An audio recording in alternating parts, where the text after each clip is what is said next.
Never sold coke, but got to white money like it's gentrified. Don't get Yes. wise, bro. It's just a line. And The the Richard Branson quote that I live by, the owner or CEO of Virgin Mobile, is like, never say no to an opportunity. Say yes and figure out how to do it.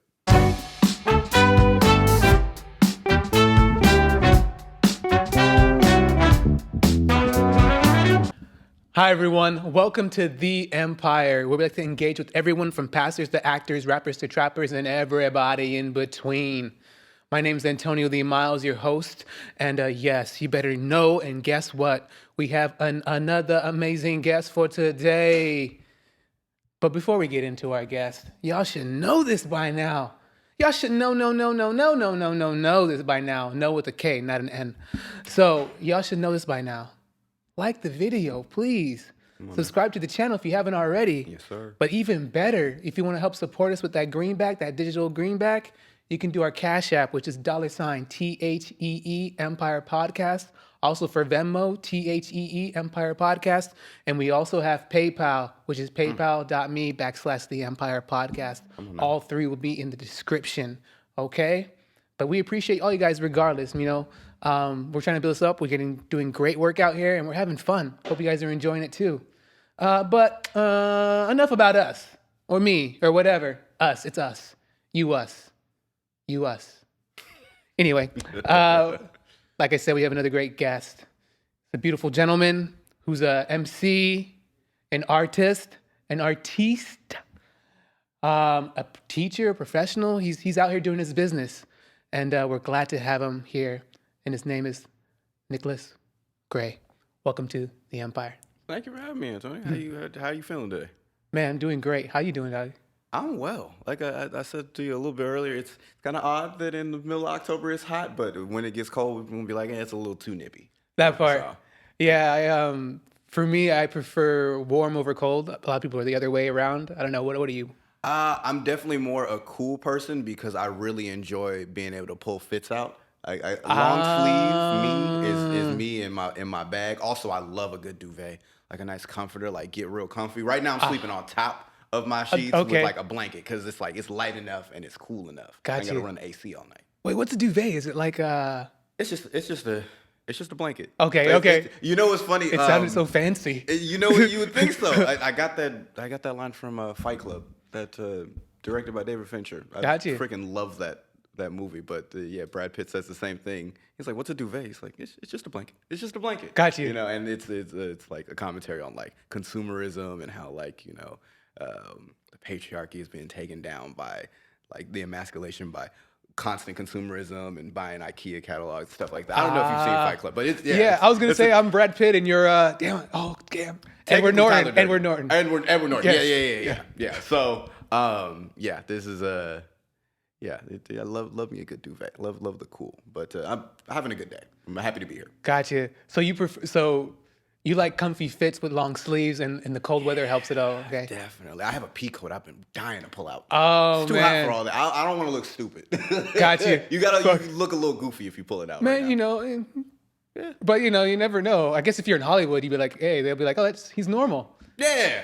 I mean, if I was on the East Coast, maybe might get away with it. Might get away with it. And I guess if people would say it's too hot, but if you're butt naked underneath it, I guess you might be all right. True. I like not having anything on my record, but that is a fair. Gotcha. That is fair. Gotcha. Well, there's no record unless you try to do something inappropriate, right? Man, as long as what if I like run and it just opens up? Like there's so many. Why are you running? Exactly. Gotcha. You never know what sort of situation you're gonna be in. This is a fact. Never know. This is a fact. So you're into fashion. I enjoy fashion. Enjoy fashion.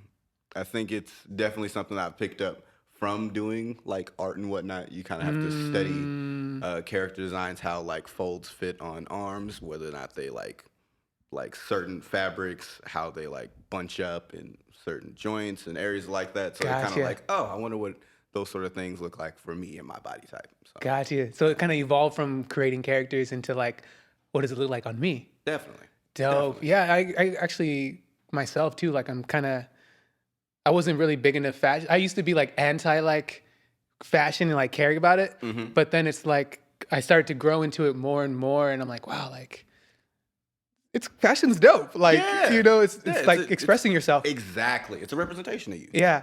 And especially because I'm also a big video gamer. Okay. Like one of my favorite parts of a video game is like creating your own character. Uh-huh. And so like if there's a way for you to put some sort of style or your mark on whatever you're doing, like it feels good in the long run. So especially as you're representing yourself, you want to represent yourself or to the people in a way that like you want them to see you the way you see you. I always dress like, man, if I went down today, I look good. Uh-huh. Look good. I look fly today. Yeah, Got you. yeah. If they took me down, they'd be like, man, what's that fit? Damn, you look fresh as hell in this coffin. Oh my God, is that Givenchy? No, it's not. That- It's not. okay. It's H&M. Okay. Hey. It's H&M. Okay, I'm glad you said that because one of my homies said that some people can pay for $1,000 suit and not know how to make it wear good. Oh, and man. someone can buy a thrift store suit and make it look fly. Absolutely. You gotta, it's not so much about the clothes so much as the person wearing them, and that's your style. Like, if it doesn't match you the way it should, maybe that's the type of person that you are. But if it does, that's the energy you're giving off. Gotcha. And I think there's different levels to it. Like I learned that people kind of just like wear clothes just to wear clothes, and then some people just like Exactly. this has to fit right and everything like that. Like which I'm fucking loving it as I get older. I'm like, okay, cool. Yeah. Like you were mentioning long sleeves earlier, and I was watching something, and someone was like, one of the funnest things about fashion is layers. Yeah. When you can like start doing layers with it, Definitely. stuff like that. Have you seen the Spider-Verse movies? I haven't seen the second one yet. Haven't seen the second one? I heard it's so good though. Yeah. It definitely probably favorite movie of the year. Wow. For a lot of reasons, but one of them, I mean, you'll remember in like the first Spider-Verse, like Miles had like the hoodie and shorts over his Spider-Man outfit, and that's like now iconic to him being the new Spider-Man. Like this is how he represented himself before he like had his new suit and everything else. Like those layers are so indicative and they're so iconic now. Gotcha. Well, have you seen the Death of Spider-Man comic? No, I have not. Okay, so I love this story. My homie showed me. So basically, I think it happens during the Civil War in the comic. Spider-Man gets shot by, I think, Punisher, right? And then I believe they're called the Deadly Six or the Deadly Seven. Yeah. They basically jump Peter Parker or Spider-Man in front of his house, in front of Aunt May, and blah, blah, blah. Oh, okay, I know what you're talking, because that's when Miles comes around. Yeah. Then I have read it. Yeah. The Sinister Six. Yeah. Yeah, and so that's how Spider-Man dies, Yeah. right? And I think the craziest part is that, like, in the Miles Morales storyline, he's basically there when it happens, but he hasn't accepted his abilities yet, and who he was. He was very reluctant, which I think is so cool as compared to, I think, Peter, who just kind of was like, you know what? Cool. Yeah. Cool. And I just always think, like, man, like, imagine if he would have accepted his abilities at that time and just said, hey, I'm going to help. I see you're hurting. I can help you. Yeah. It just made me think. Hey, this is why they're not going to retcon, but they do plenty of alternate universe stuff, so we might see it one day. I'm open to it. Me too. I'm open to it. Nick, for people who don't know who you are and what you do, can you please tell us all who you are and what you do? Word. So I'm Nicklaus Gray. I am known as an MC to some, a singer to some, a producer. I like to produce my own music. An illustrator, animated, photographer, video editor. Basically, see a need, fill a need, creatively. Whatever needs doing, I will get it done. Sort of guy. I love it. Yeah, Swiss Army Nick is what I like to think. I like it. Oh, man, I don't want to jump into it, but I'm going to say it. So you have a track on your new album, which we're going to get into. Hey. It's called Renaissance. Oh, yes. I like that song. And so when I first heard it, I was like, maybe he's thinking Renaissance Man. You see where I'm going with it? After the thing you disclaimed? I see it. No, that was good. You like that? Yeah. No, Give me some. You got it. Yeah, no. You holding it down. Yeah. Word. Yeah, Renaissance, that was actually the last song for the project. Okay. That I had done. Like that was the last beat that I was like, all right, you're gonna make this and you're done with this project. Like you have to have this project done in a timely manner, because when you do distribution services, you usually need at least 2 weeks before they come up so you can actually pitch and prepare accordingly marketing materials and stuff like that. Okay. So I told myself, this is it. And I didn't actually have a name until I needed to like upload it. Gotcha. So once I had gotten to the end, I was like, damn, this does seem like a good finale, but like a good starter to like what'll come after this. So just Renaissance. And I mean, I'm not part of the Beehive, but I do love Beyonce. And okay. So it all kind of just came in one wave of like, yeah, this is a Renaissance. It's about to be the start of a new sector. I am technically a Renaissance man. And I mean, maybe I could get some of those AdWord analytics of people looking up Renaissance for other reasons. Hello. Yeah. So. Can you talk to us a little bit about the process about dealing with the distributor and distribution? Can you talk to us a little bit about that? So I usually go directly through DistroKid, which shout out Curtis King. You know, he actually put a lot of the Inland Empire, I'd say a lot of his own fan base, onto DistroKid. Really, really great distribution site.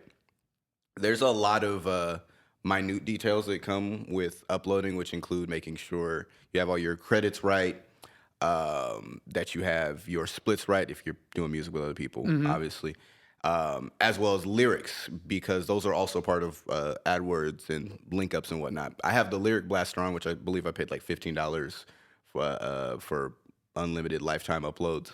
Gotcha. So now if anybody hears me and maybe they don't have time to, what do they call that? Shazam the music, they'll be like, oh, I can remember Run Through Ashes of Burnt Bridges.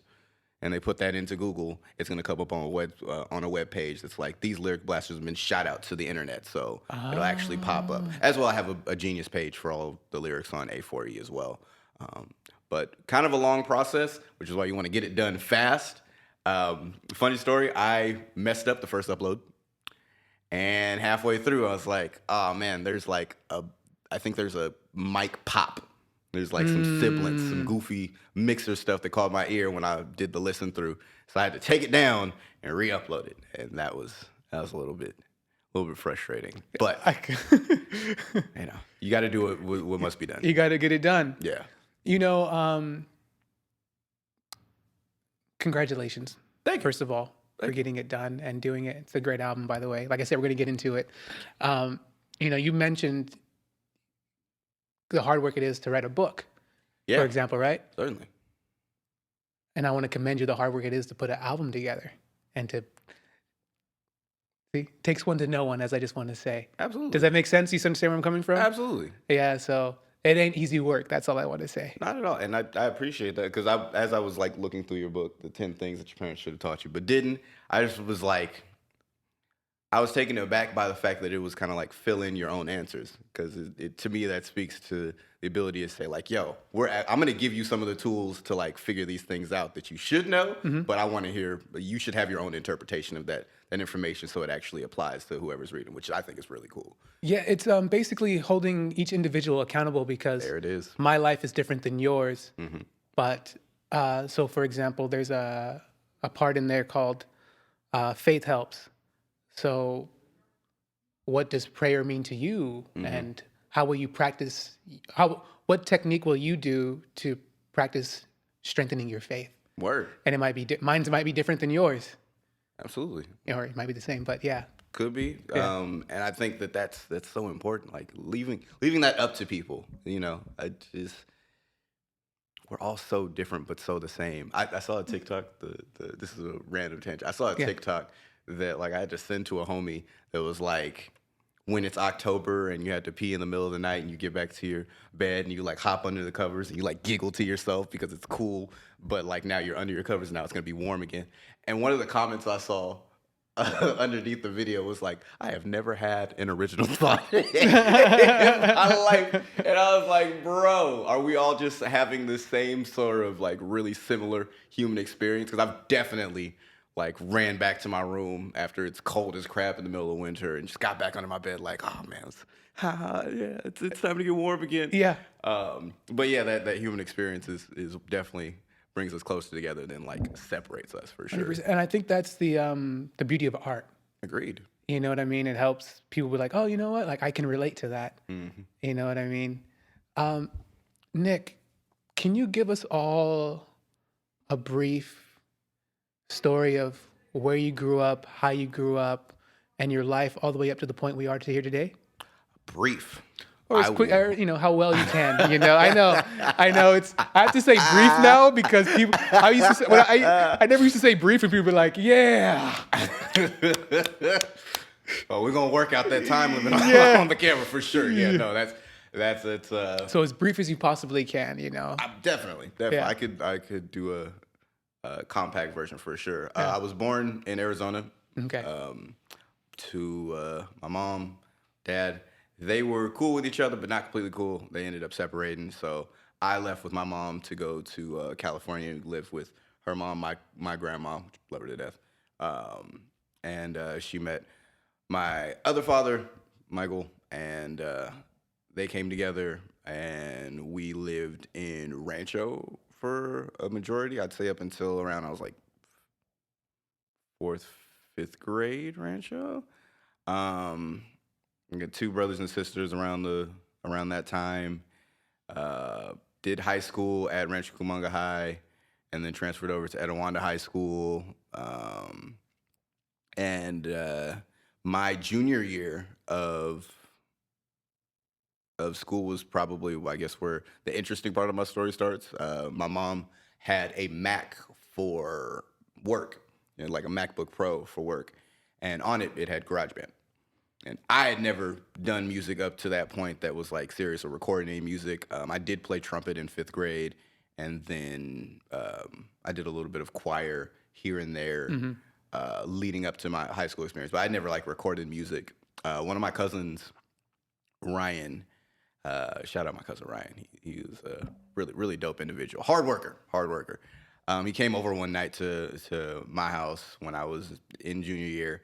And he like played some of his music that he had made on his MacBook. And I didn't know that you could do that. I was like, what? That's crazy. And looking back, it was definitely like less phenomenal, but it didn't feel like it at the time. And so that like stuck with me after he played the music. And so I learned what GarageBand was. And I go on my mom's laptop using it like it's mine because I'm her child, of course. Yeah. You know, I'm here to be, you know, a little bit annoying, but she also saw that I was like enamored with it, so she let it go. I can't presume to know what age you are, but for around like the 2010s, do you remember like jerk music, like the Rejects, stuff like that? So most of that stuff was made in GarageBand. Cool. It was mostly made in GarageBand, like the 808s, the snares, like it was really simple. Pitched up vocals, stuff like that. When I realized you could do that on GarageBand, I lost my freaking mind. So my junior year, I told myself for heading into my senior year, yo, you need to be out there. My mom was also pushing me like, yo, if you're gonna go to college, you're gonna do something with your life, you need to start doing some extracurriculars. So I joined ASB, and to join ASB, you can either get a position like treasury, secretary, president, vice president, things of that nature, or you end up doing something else. But you have to campaign. Does ASB stand for Associate Student Body? Yes, sir. Okay. Yeah. So to be an associate student body, I was just told that that's something that looks good on a college resume. So I was like, all right, I might as well join. Yeah. So I go to the ASB camp. It was a fun time. And I came back down and I was like, look, I want to like campaign for treasurer. And so I went on GarageBand and I made a campaign song. Dope. Yeah, that. Looking back, it was like, that was bold. That was confident. Song's terrible. But we love where you're coming from, though. Yeah. The energy was there. The A4E, so to speak. And after I made that, I made one more song and I ended up losing the race, unfortunately. But I kept like that energy, and I made the first song that I was known for at Etiwanda High, which was a booty cheeks flapping like butterfly wings. Hey. Yeah. Very loose. Yeah, and that's after that, I just kind of got encouraged to go on and on and on. That was senior year? That was my senior year. Okay. That was the beginning of my senior year. So that's what people knew me for. Got was you. Booty cheeks flapping like butterfly wings. Got you. It's Yeah. the butterfly booty cheek guy. Bro, and you know, as a like kind of like an edgelord senior, you're like, yeah, that's really tight. But people genuinely enjoyed the song, which is Even better. yeah. Like I kind of grew up on, you know, Lil Wayne and Lupe and a lot of commercial radio too, because I didn't have CDs of my own. I would just whatever was playing in my parents' car. That's what I was messing with. So I guess it was supposed to be tongue in cheek, but people enjoying it was like, oh, maybe I'm good at this. So. You know, fast forward a couple of years, I stuck with GarageBand. I actually, in that same ASB, since I didn't win the treasurer position, I ended up on, as a part of their tech crew. Cool. Which meant that I could go into the ASB classroom, use their computer, and on that computer I found FL Studio, which that was life-changing. But I also got to play music on Fridays for lunch. And so... What's FL Studio for people who may not know? For anybody that does not know, that stands for Fruity Loops, which is... Fruity Loops. Yeah, it is a DAW for Windows and Mac. It is one of the more commonly used ones alongside GarageBand, like I said, and probably Logic Pro, probably one of the most common ones used outside of those, and Ableton. Shout out Ableton users, I guess. Bang, bang. Yeah. Shots fired. And so I got to use FL, and that was like, yo, I really like this layout more than I like GarageBand. My mom was obviously happy about that. I stopped using her damn laptop. But I ended up being able to get my own laptop, installed FL on it, and yeah, I've been making stuff ever since then. I kind of have to. That's a funny thing. Whenever I do interviews, it depends on what I'm being interviewed about is what I have to talk about, because that's not how I started drawing or anything. But music-wise, that's definitely where I started. And since then, I've just never been able to put down the DAW or anything that has to do with music creation.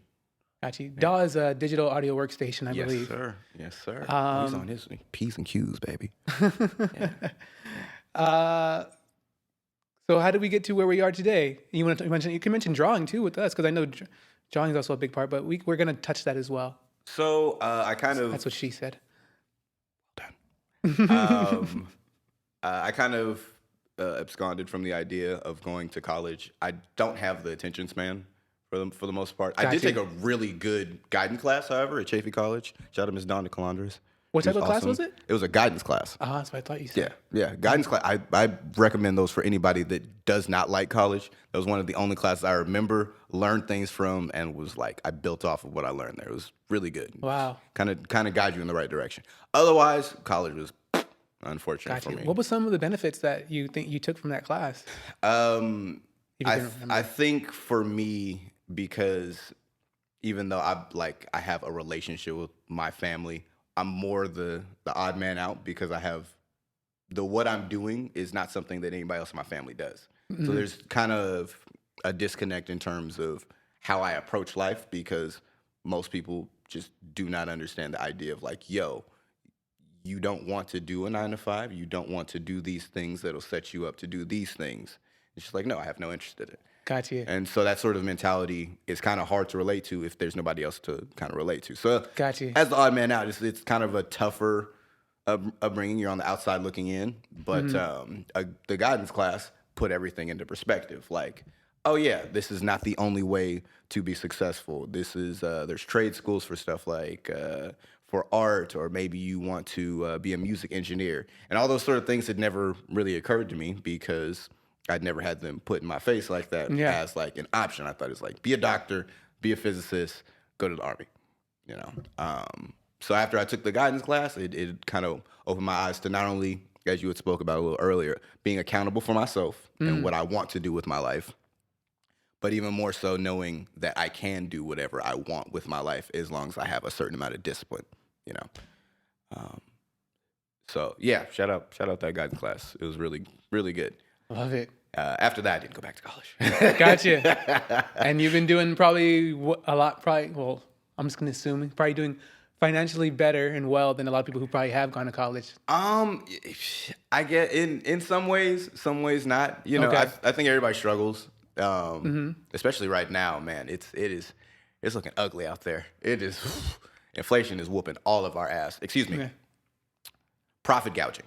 I got to stop saying inflation. That's not the case. It's okay. Yeah. We understand. Yeah. Like I'm generalized, but yeah, it's definitely there's a lot of people. There's a very small, minute amount of people that are making life hard for everybody else. Got you. Profit gouging. I like that. Yeah, definitely. It's definitely profit gouging. It's not inflation. They're fucking us. Can I curse? Of course. Okay. Yeah. They're too. Yeah, big fisting us. That being said, No Vaseline. Shout out to you, Ice Cube. woo. Yeah, they are sending dish shots our way. But that moving forward, I did take the guidance class. Moved out of my parents' place. I lived for a while in Arizona with my biological dad. Really cool dude. I just think at that point we just once Bumped you heads? don't, huh? I was gonna say bumped heads. Because I'm an adult man, Yeah. and he's an adult man. Exactly. So yeah, he didn't know me as much growing up, so we still connect in the way of like, yo, you've seen me a couple of times, but it's just like I'm older now. Like I don't expect to be told a certain thing to do. I didn't even think that I was, a head bumper until you get put in that situation. Yeah. I live with plenty of different roommates over the course of my life. I think the funnest one was a Mormon weed smoking couple that introduced me to sativa, which Okay. You didn't know sativa prior? I didn't know weed. Okay. Yeah, I was kind of a straight edge in school. Okay. Definitely hung out with like nerds. It was like, yeah, the new Pokemon comes out on Friday, Hey. which I was hype as hell about. But Mew. yeah, man, back when Mew was the Pokemon movie. Emotionally, it just that was foundational to me. Pokemon the movie, Mewtwo, understanding that no matter what background you come from, everybody can achieve greatness. Oh, Mewtwo. Yeah, I was a nerd. I was definitely more of a nerd, and I love it now. Yeah, I embrace it, but I like to say nerds rule the world or create the world. You know what I mean? For sure. Like we're the quiet denominator of people that make things that nobody cares about, so to speak, but like makes it really cool, like architecture, books, color palettes, stuff like this. Like Basically this whole room. everything. Yeah. Think about it. And I think everybody's a nerd in their own way. Yeah, I like that. Yeah, I like everybody that. has their own things that they nerd out about. But it was just mine was, not as popular in high school, which funnily enough, being a nerd is absolutely popular right now. Or being a geek. There's a difference between the two. Nerds is usually like math and science, more STEM. Okay. And then geeks are usually people that like pop culture and stuff of that Star nature. Wars. Yeah. Trekkies. Yeah, stuff like that. So I was a little bit of both, probably more of a geek, but everybody geeks out on, whatever they like or they nerd out. But yeah, living with the two Mormons that introduced me to weed, that was probably life-changing. That was probably pretty life-changing. I haven't thought about that in a while. They were crazy. Okay, we got to hear a story. They were crazy. Story time. I will, so on the trek of me saying, I guess, what my life was up to that point, I had moved out of my pop's place when I went back to Arizona to live with him for a little bit. Mm-hmm. Him, his wife, and his two kids, which are my half-brothers. And after I moved out, I had moved in with this dude that I had met at Chipotle. Call him James. Okay. And he had a girlfriend. We'll call her Opal. All right. They were inseparable, smoked a lot of weed, both Mormon. To say that I was not ready for the couple that they were is an understatement. I think everything reached a head because when you live with two people that are kind of on each other's team, it's kind of you against them quietly in the apartment complex. Yeah. So even though it was my name on the lease and I'd signed it with James, he lived with a girl that wanted certain things out of her boyfriend. So he kind of had to acquiesce to what she wanted. Exactly. He was whipped. He was whipped as hell.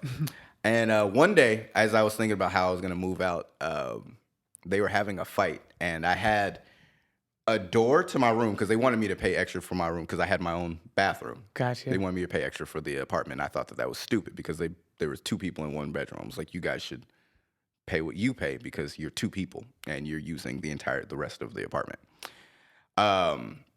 So it was my door to my bedroom and then the door to my bathroom. And then it was cut off with a door that you had to open up to get to both my bedroom and the bathroom.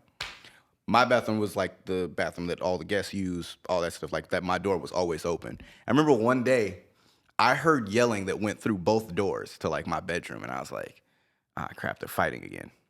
And I go out there and James is like yelling at Opal and they're going back and forth. I'm like, hey, like, let's calm down. Like, what's going on here? He was like, I just can't do anything right.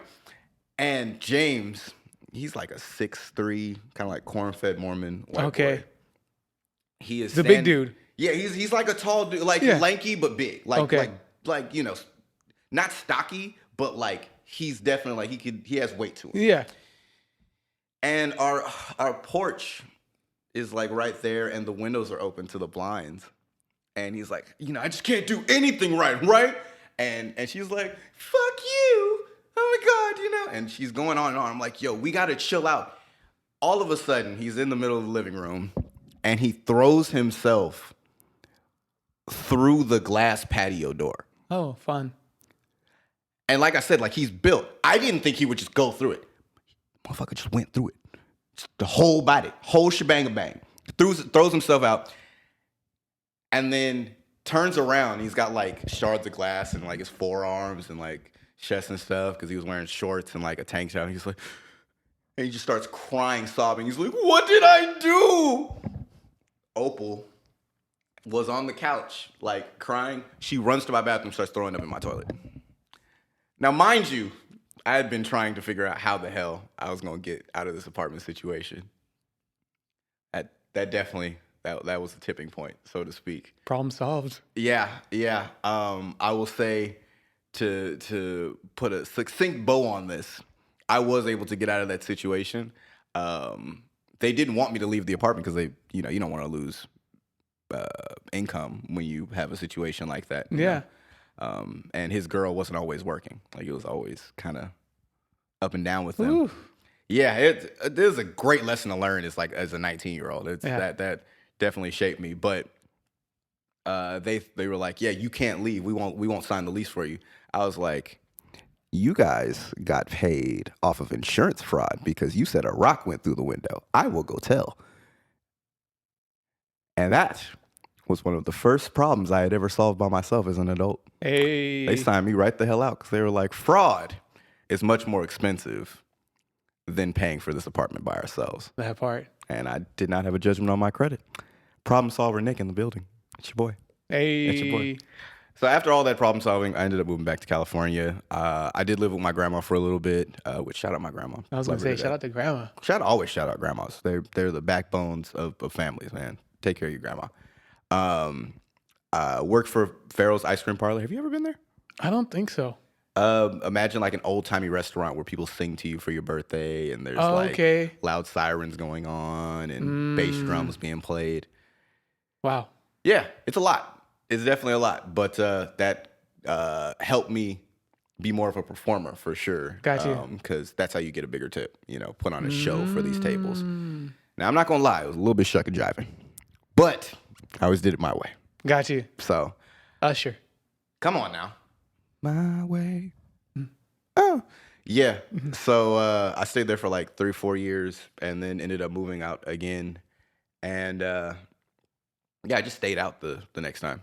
Just didn't look back after that. And even though Farrell's is closed down, they were definitely worthwhile. And in the midst of this, I performed at the Vibe, met some of more of the Inland Empire's mainstays like Noah James, Cam Archer, Stevie Crooks, Kid Dryden, all the rapport from like Brick to Your Face and on. And to here, I actually live with 2 of the Inland Empire artists, which is Cam and CJ. So yeah, it all kind of came full circle. But yeah, that's how I ended up here. I'm actually, funnily enough, we were talking about it. Like, yeah, lived like right up the street. I love it. Right up the street. Super cool. Yeah. You know, is Gray your real last name or is that your artistic name? That is technically my real name, but that was my great-great-grandma. That was her last name, and she went by Savannah Gray. However, she was the grandma that taught my grandma unconditional love, which is why my grandma actually ended up letting me live with her for the time that I did. And so that's kind of like a tribute to her caring. Gotcha. As well, I mean, I guess I'll just say this: the Nicklaus is how my grandma pronounces my name because she's from the South, Little Rock, Arkansas. So she says Nicklaus, so I just kind of spelled it like that. How should it be pronounced? I mean, Nicklaus.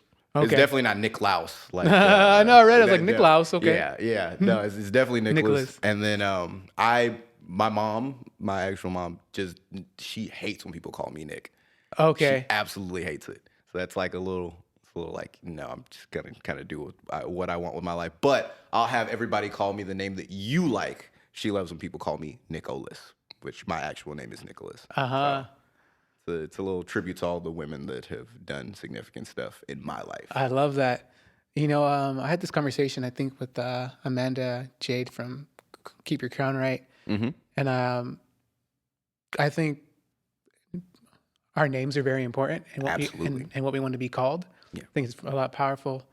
So I always like to be like, how do I say your name correctly? Because I want to put respect on your name. You know what I mean? Yeah. And I had to ask because I was like, I wonder if Nicklaus Gray, is that okay, Nicholas? Yeah. I wanted to know if Nicklaus Gray was like an artistic, at least the last name was an artistic name drop for the famous story called Dorian Gray. Oh, no, but that would be cool. Yeah, besides like my great grandmother's or great great grandmother's last name, I had never really thought of it outside of that. Yeah. But can you please elucidate me to the story of Dorian Gray, if you wouldn't mind? Have you heard about the story? I've heard of the name Dorian Gray, but I don't think I've ever read the story. Yeah, so the story about Dorian Gray is that, and you guys can correct me, for the most part, I think he gets like a curse where he has to keep a painting of himself on the wall. And as long as that painting is like intact and okay, he basically stays youthful forever. No way. Yeah, he stays youthful forever. But when something happens to the painting, then it basically, he dies because his youth is all within that painting. And so when the painting suffers, he basically loses all of his youth and dies. Correct me if that's wrong, but that's basically like the story of Dorian Gray. That's hard. Yeah. Oh yeah, I'm using that. We'll just go ahead and throw that into the pot. I'm gonna go home and study that. Good man. Yeah. Oh, for sure. Can I get a little something on that? Oh yeah. No. You ate. That no crumbs left. Yeah. That's the backstory of my name, but that's hard, and I will be diving into that lore as soon as I get home. Yeah, it's a very popular story. Yeah. And I was like, I wonder if there's a connection between the two. Now it is. I guess now there is. I'll take 10%. Dorian, I was gonna say Dorian, the album comes soon. I was gonna say, hey, for sure. Take 10%. Come on now, something. Look, we give you 15. We're gonna keep you around. No hey, worries. I love it. No I love it. I love it. So let's get into the album, man. A4E. Yeah. I loved it. I thought it was a great album. I was like, and there's so many different soundscapes on it. That's one thing that I really liked. I was like, you're not just listening to it and like getting this one type of style. You're getting things from You and I to like, there's like this other song. I can't think of the name of it right now, but it's got like a weekend vibe. And I'm just like, wow, like I'm loving it. And then there's some of my favorite stuff, which is just like hard hitting. I call it underground hip hop type of style going on. But I wanted to get into the name of the album. Mm-hmm. What does it mean and where did it come from? So A4E, I guess I could just say it on here. I've been doing my best to. Actually, no, I will not say it. People got to listen to that. They will say that A4E stands for doing the work, I think, and that was the whole point. Like after you finish the project, I wanted it to be like you did the work of like supporting, you know, that's the most that I expect out of anybody that like checks out my project, makes it to the end. You get to know like what the A4E stands for. But that's the only reason I didn't release the actual name, because the mystery's there, and it's kind of like being a part of a club that like nobody else is if you didn't hear it. So if you don't make it to the end of Renaissance, you don't get to hear the DJ Haterade saying what he says. It's like, oh, that's what it stands for. Oh, okay, that makes sense in terms of the trajectory of the project, how short and succinct it is, how many things got done on it. But A4E came from, I guess, a lot of self-depreciation that I was tired of. Okay, interesting. I was tired of being really self-depreciating when it comes to like my own ability to accomplish certain things. And I was like, at the very least, I'm doing the work because I'm still here. Period. Like, things keep working out for me. So you want to be self-depreciating because it's easy. Like, it's easy to dislike what you're doing. Like, that's a cop-out. Yeah. It takes a lot of effort to give yourself the proper appreciation that you deserve. And so the album came from that, and saying, at the end of the day, once it's out, you can say that you did the work. I love it. And that's kind of where the A4E comes from. Yes. Yeah, that's where the whole concept comes from. I love it. You know, and you mentioned Haterade, right? DJ Haterade. Yes. And I want to thank you for bringing skits back. Oh. You know, because the album starts off with a skit, right? And I was like, nice. Yeah. It's like, I miss skits. Bro. Actually, so back in Dat Piff days, I had 2 tapes that were the Guap tape 1 and 2. And DJ Haterade was always hosting those. Like, you feel me, you doing this, you'll feel me, all that type of shit. And people love that, and I don't know why I stopped, but he gives me an opportunity to write comedy, which I like to do on occasion. Why not, right? Yeah. Laughter is the key to, in my opinion, I think laughter is the battery to the soul. I agree. Or like the defibrillator for the soul, gives it that energy. Yeah, punches you back out. You know, and you know, I'm not sure if you mentioned it, but you rap on this album. Mm-hmm. I'm gonna assume you did the artwork on the album. Yes, sir. You produced it. Mm-hmm.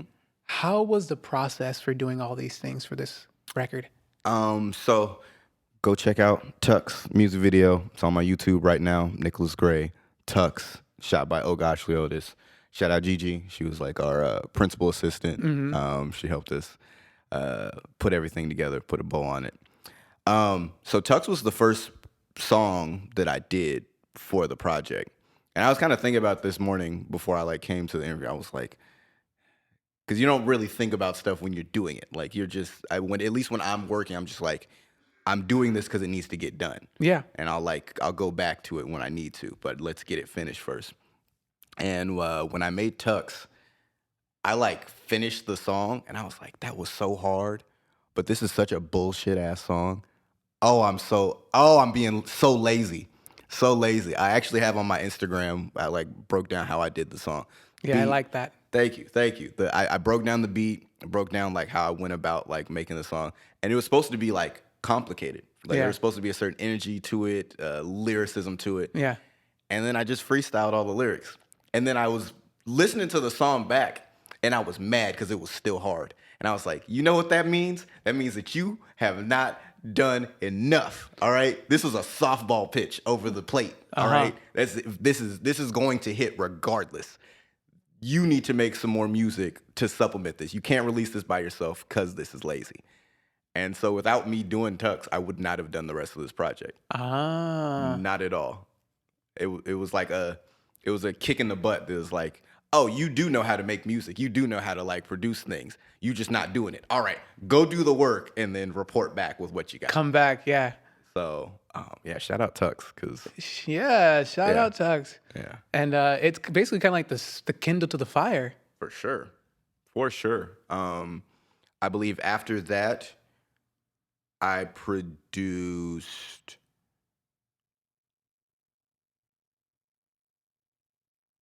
No, I produced a dance track. It didn't make it to the album, but I was gonna ask about that. If there's other tracks that didn't make it to the album, there was a couple. There was probably like I made an extra maybe 4 or 5 beats that did not make it to the project.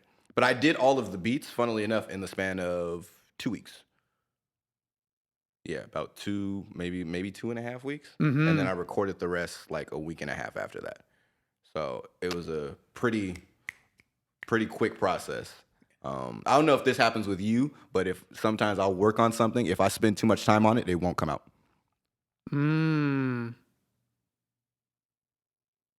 Oh, like if you take too long? Mm-hmm. Gotcha. It'll just like sit there because I'll be trying to like perfection it to death. Gotcha. So I told myself, yeah, once you've done this many, that's it. Put it out. And thankfully, it actually ended up coming out. And you did it. And I kind of think I agree with you, because you can always try to make something perfect, but it'll never actually. Some people get obsessed with trying to like fix something. Like, hey, this could use this, they could use this, and it's just like, sometimes just getting it done is the best way to do it. A4E. Because then you can go on to the next thing. Absolutely. And upgrade and be better.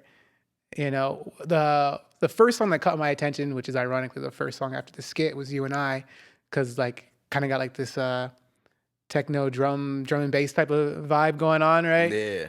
But then I forget the name of the song. Is it like Building? It comes right after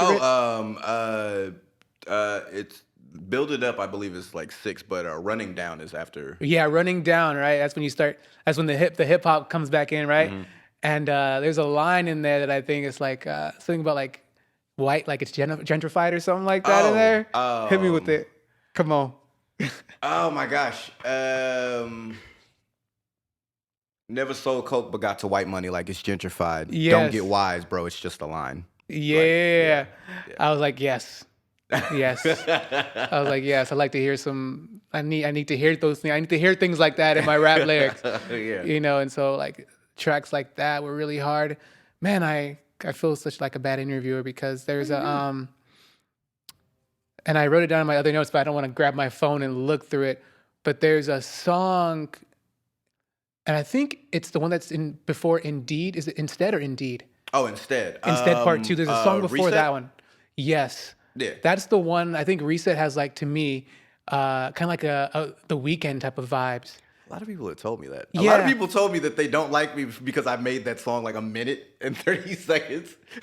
They wanted it to be longer? They wanted it to be longer. I may have promised a couple of fans of the project that I would make an extended version of Reset. Got you. Are you going to be loyal to that? What are you thinking? Probably. Okay. Probably. I don't usually like revisiting music, but there's no reason not to. Got you. You can call it Part 2. I could. It had to be like, well, yeah, because it would be Reset Part 2, not Instead Part 2. So that was another thing. Like, a lot of those beats were me like, you know how black people in soul food, it was kind of like using the scraps, like use everything. Mm-hmm. It's the same thing with the beats. Like, this the same flip that I use for the sample of Reset is what Instead Part 2 is built on. And that's what I was going to mention. What I really liked is that how smooth the transition was from Reset into Indeed. Yeah, I think that for at least for Instead, I think was like one of those. Oh, that's how they do it. Because you heard that on other albums where it's like, oh damn, that went directly. Like you don't notice it happening, and I think that that's so important for just music in general, for you to just kind of like be sunk into the experience of like listening to it. Like you don't go anywhere because all that you're getting is encapsulated in one seamless package. And when I did that flip, I was like, oh yeah, you in your bag a little bit, little nigga.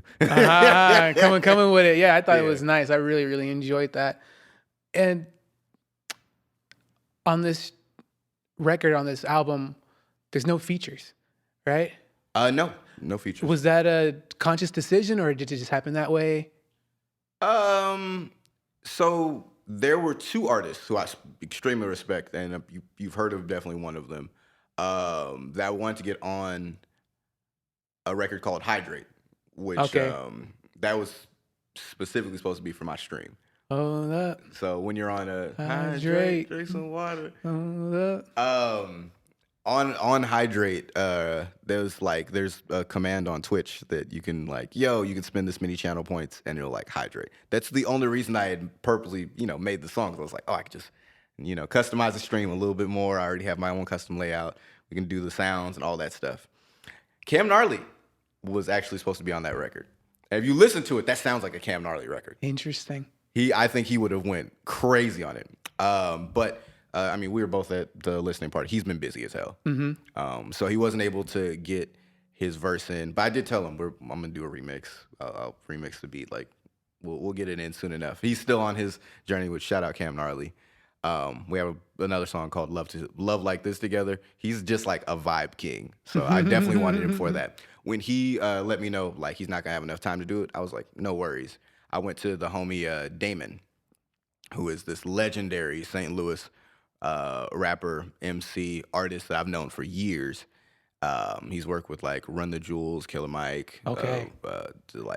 He's a DJ, Trackstar the DJ, a lot of names. Super duper cool, super great person to work with. We have syncs together and stuff. We've done a lot together. And I got it to him, and he sent me a verse, and he sent it back, and I listened to it, and I was like, I don't know if it fits the song, but it's a hard verse. And he was like, we'll just get another one together. I don't want to hold up you putting out the track. And I was like, this is going to be a short ass song if I don't write a second verse. And I was sitting there with the second verse. I was like, I don't really need one because this is supposed to be for my stream. So just do one. And it also fits the theme of the song, which is, I got work to do, but damn it, I won't do no work today. Yes. So I just kept it simple. And for Hydrate, there were supposed to be 2 features. They just life. Yeah. We didn't intersect there, but I'm sure we'll run it back. The remix. Yeah. Yeah. We'll get them to shine the way that they definitely should. How cool. Wow. I think it's on the end of Renaissance, or I thought it was the end of the song Renaissance, but I feel like there's I don't know you too in depth, Nicholas, but there's a part where I think you're like, and that's it. And I think in Renaissance, I think you say that, or that's the end or something like that. Oh yeah, at the end of the verse. Yeah. And that's it. Yeah. I'm like, when I hear that, I'm like, oh, that's Nicklaus right there. Like that's out of all, because I feel like when we rap and we perform, we have people call it an alter ego or whatever, our beast comes out. Mm-hmm. But then when you say that, I'm like, oh, that's Nicklaus right there. Yeah. I was like, oh, that's Nicklaus right there. And I just, when you say that, every time I hear that part, I'm like, oh shit, that's Nicklaus right there. Because you come out so hard in some of these beats. I'm like, oh man, that's his beast mode. I'll just call it. That's his beast mode. Yeah. But then when you're like, oh, that's it. I'm like, oh, that's Nicklaus. That's the geek. That's the geek. That's the ASB Nicklaus right there. Yeah, that's definitely me. That good ear. I don't think I really talk on the project much. That all the quote unquote narration is handled by DJ Haterade. Yeah. So technically I'm either singing or rapping for the duration of the project. So yeah, when I said that's it, that's me outside of the intro, that's me talking to Haterade, let them know yo, that's it. All right, that's all I have. That's done. And I freaking love that. Nick, let's say people who've never heard your style, how would you be able to define your style if you could define your style?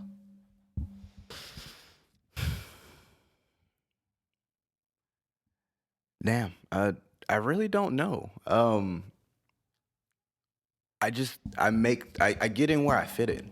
Okay. So to speak, because I do things at a higher level and in multiple junctures, I'm gonna figure out a way to sound comfortable wherever I'm at. And a lot of my projects up until this point have just been me just kind of showing this is where I'm at. This is how comfortable I am. I think this is the most comfortable I've been musically in a long ass period of time. So I guess my style is ain't no style. It's just me. Okay. So to speak. Yeah, I don't really have a styling or something that I'm aiming for when I make and or create new show. I just want to make something because I don't know how to live without making something. I know the feeling. I have to create. Yeah. Yeah, Dorian Gray. You gotta have that a painting up. I gotta have something that's indicative of where I'm at in life because that's how I can understand me actually existing. Gotcha. And to express it truly. I think you even posted something recently. I could be wrong but I'm pretty sure it was you about Andre 3000 talking about needing to create. Yeah, definitely. That like it's I don't know. It's primal. Yeah, I think for some more than others, I guess. For sure. Sure. And Andre 3000 is definitely one of my top guys, for sure. Speaking of favorite artists and stuff like that, who were some of your favorite artists or influences for your style? So I need to get better at this. I have a list, but same as you, I don't want to pull out my phone. It's so I go off the top of the head. For rapping, I'm a big MF Doom, which rest in peace. I know MF Doom, the supervillain. Big MF Doom head. Like he taught me how important it is to sound cool when putting multiple words together. Like his multis were just out of this world.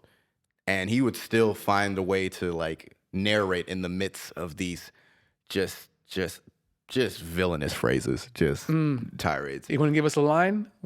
If you can think of any? Villain man never ran with krills in his hand and won't stop rocking till he clocked in a gazillion grand, tilling the wasteland sands, raps on backs of treasure maps, stacks to the ceiling fan. I said, what? Excuse me?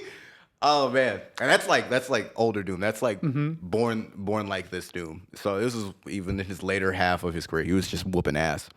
Royce the 5'9", I'd say. I was listening to the Slaughterhouse, the Shady 15 cipher. It's on YouTube. Where they just do their acapellas in their hometowns, and Eminem and Royce are rapping together, and it's just Royce is just a monster. He's just yes. He's just a monster when he puts together words. Lupe Fiasco. Gotcha. Yeah, I have an opinion about Royce. Oh, let me know. I forget the name of his latest album that he came out with, but I don't know why I came out thinking Ice Cream Man. I don't know why there's like an ice cream truck on it, I think. But I thought that album was hard as fuck, his most latest one. And my opinion about Royce is since he's so close with them, right? Yeah.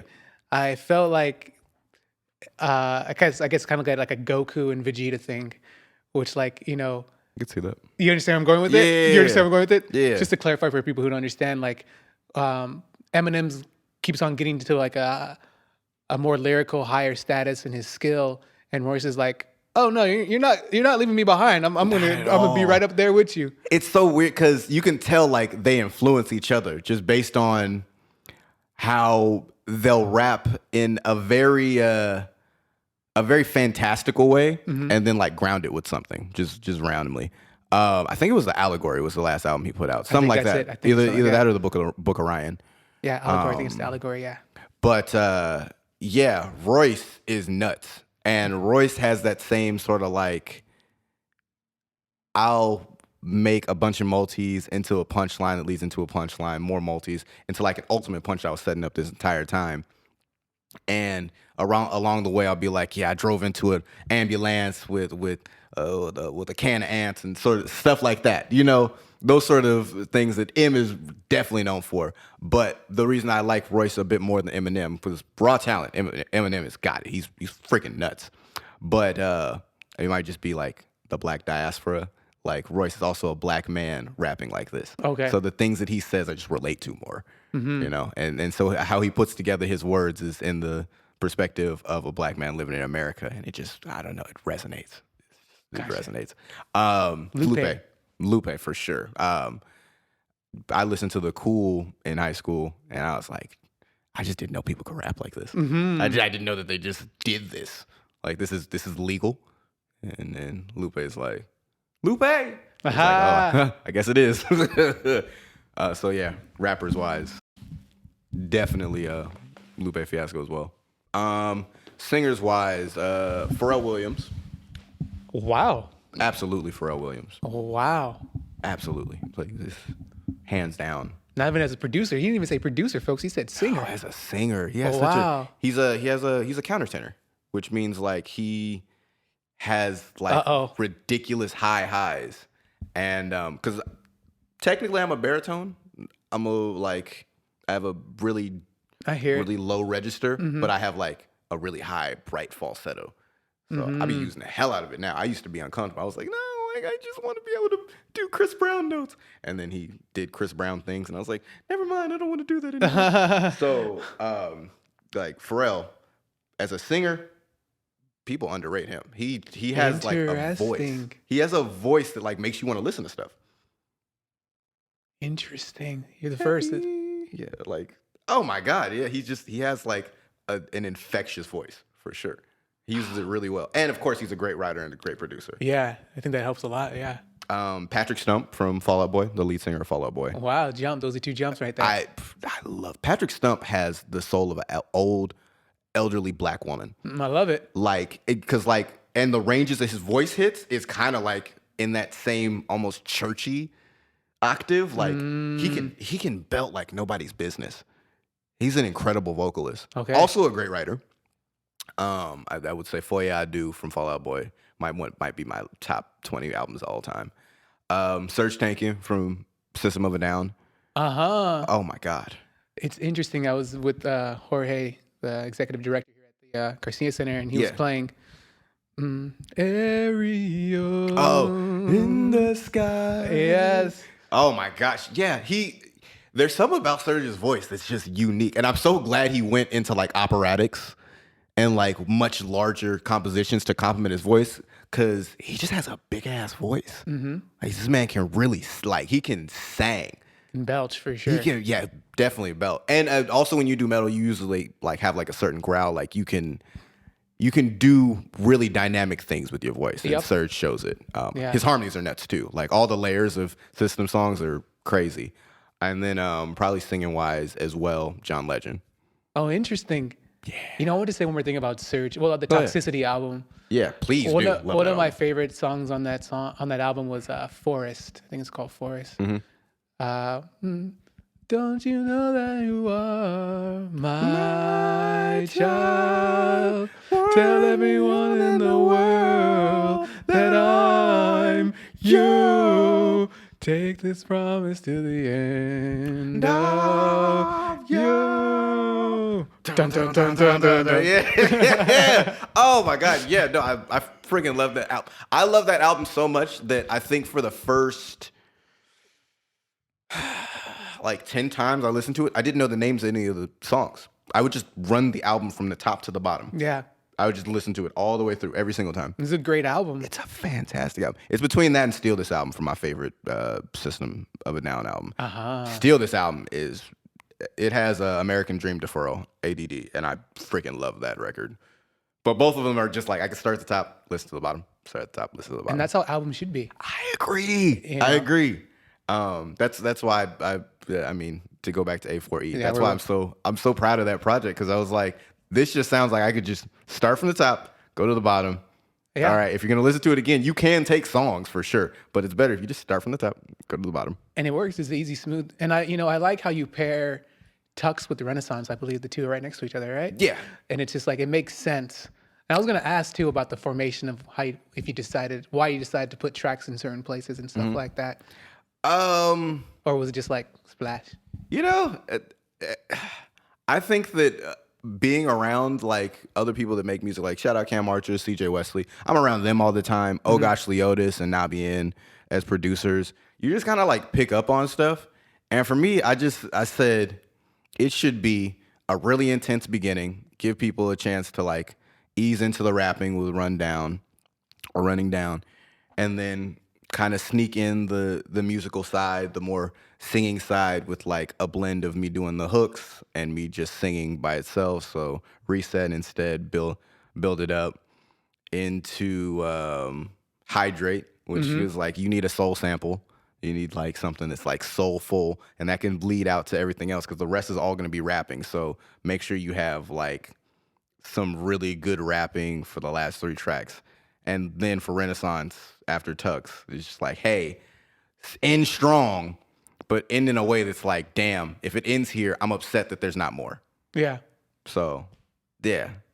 It's good because people are gonna want more. Exactly. Or listen to it again. Yeah. Or you're gonna listen to it again, or you're gonna want more. Yeah. Which I do have a surprise. Well, before the end of the interview, I'll say what it is. You could say no. I mean, I don't know if it'll be like the clippage, but there's going to be more music actually before the end of this month. I don't know when the interview is coming out, but October 29th, me and Nabi N have a 2-pack for y'all. I'm dropping it. Yeah. And Nice. that's Nabi. Shout out Nabi N. He's the Ghanaian wonder. He's a producer that I gotta flex my man stuff. Flex him. Yeah, give him a shout out. He was just on Travis Scott's last project. Wow. He produced the SZA and Future record. He's out of this world. He's produced for Drake, Nas, many others. He's built different. Actually, he was on a Ye album. Like, he's stupid. He's freaking out of here. San Bernardino native, you know? Wow, shout out Nabi N. He's Nabi N. Yeah. Hey. Nah, he's him. He's him for sure. Hey. But we have a 2-pack dropping before the end of this month. So Cool, yeah. I think this might come out a little bit after that, but people will be aware. Let's go. For sure. So we mentioned John Legend being one of the singers. Sir. Yes, sir.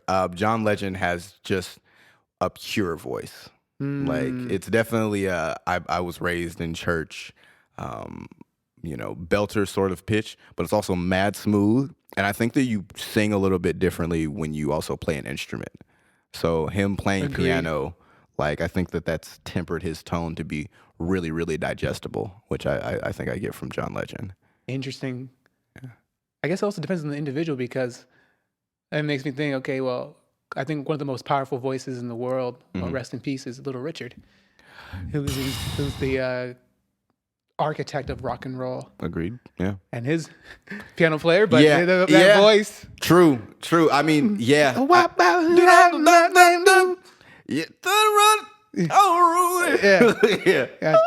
Yeah. Did you ever hear about, he was like, you know what, I'm just going to make my stuff more complicated. Did you ever hear why he decided to do that? No. What was it? Because at the era, they wouldn't play black people's music. They would have white people redo it. And so he's like, yeah, and white people would basically make money off of like his music, right? I think Pat Boone, was his name. Mm-hmm. And so Little Richard's like, you know what, I'm just going to start making it more tongue twisting and more harder, so that way it'd be harder for them to say my words and, to make it difficult. He was like, yeah, look. You can't compete if you can't even be in the same realm. That part. Sheesh. That part. So he's like, you know what? They're gonna do it anyway, but let's see if they can keep up and try. Let's make it harder. Let's make it harder for them, basically. That's so fire to literally say, look, we're just gonna turn the knob to 12. We see you guys around at 8, but good luck. Yeah. This isn't even my final form. That part. You're on Super Saiyan. Yeah. I'm on God mode. I'm literally a time skip ahead, but good luck. Like, have fun. Great. When you mentioned John Legend, one of the first songs that come to mind for me, and it's not even a popular song, is I'm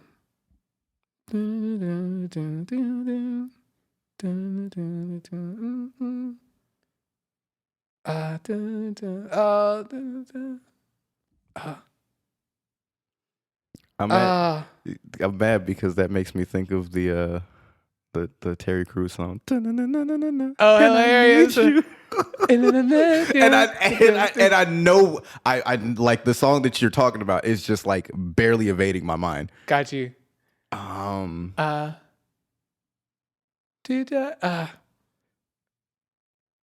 It's well, I'm not gonna waste too much time on it, but if it comes, I'll get back to it. Yeah. But damn, that's right. It's one of my favorite songs.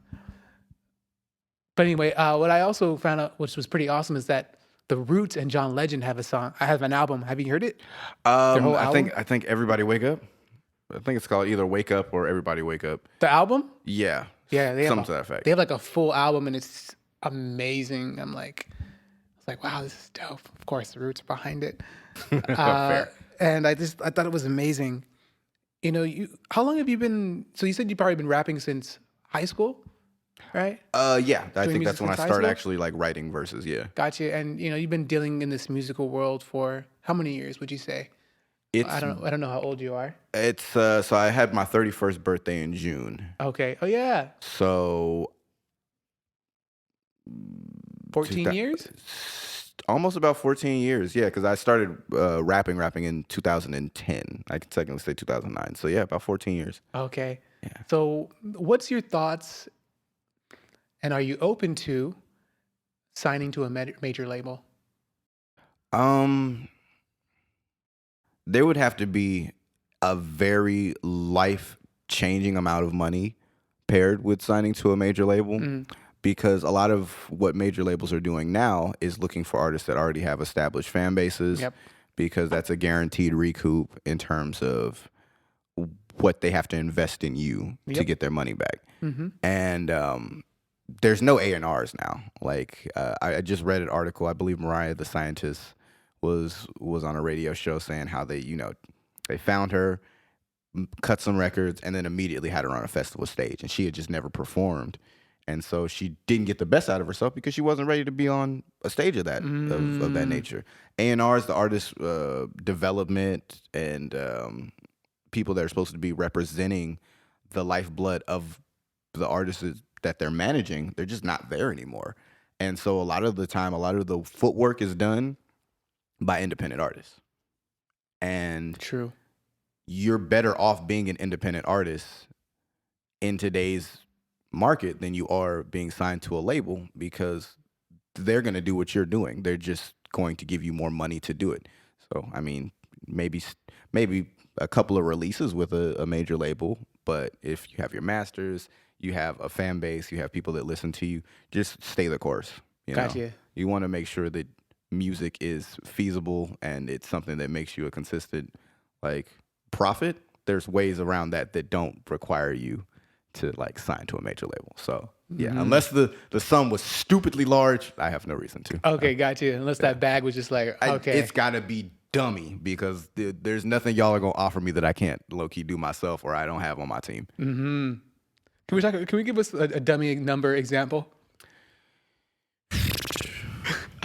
So Curtis King just posted a video. Shout out Curtis King, always putting content down. I think he said to be the top 1% in California, you would have to make $425,000.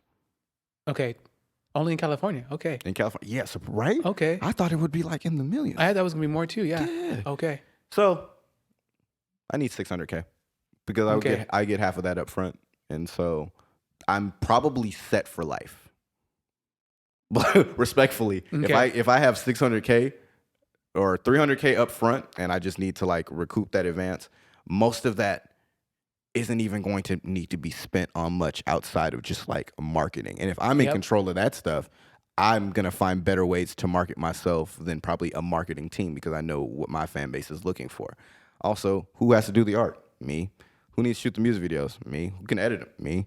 Who can produce it? Me. Who's going to do my bottom line is almost zero. Gotcha. Because it's just me. So all of that goes back into my next project or whatever the case may be, or to travel or just gain new experiences. So yeah, I think $300K, because I just would not have to. I could go make my animated movie. So okay, yeah. I'm actually gonna get into that. Oh, word, question. Yeah. I'm on the right path. I like that. I'm on the right track. Oh no, you hold it. You got it. We here, Playboy. In here like swimwear. And I guess with that $600K advance, you could put some money in your homie. What do you call it? The Ghanaian Wonder? Would you Absolutely. call it? Oh, I'm helping the whole team. The Ghanaian Wonder. Oh gosh, Leotis. That man is an absolute monster. I'm making sure Cam, he's just gonna shut the hell up and rap, because that's what he be doing anyway. Shut the hell up and rap. Silence, Cam, rap. Ungao. Yes. Ungao. Yeah. No, I'm for sure. He get a bag. CJ Wesley, he gets taken care of, and just go out and do what we're already doing, just with more money involved, because that's really the only thing that majors have to offer. It's more money. We have more of an ear to the TikTok quote unquote streets than they do. So they need our insight, which is why they're taking people with fan bases, because they didn't know how to get to that audience anyways. Yeah, you already have it, so it's kind of all they have is the financial backing and maybe some bigger venues they can reach. They can probably, you know what I mean? We can get your name on this billboard. We know how to get to that billboard. Look, what was that one, the Yum Yum Yum the NPC girl from Oh, that I was gonna say that bitch. Yeah. That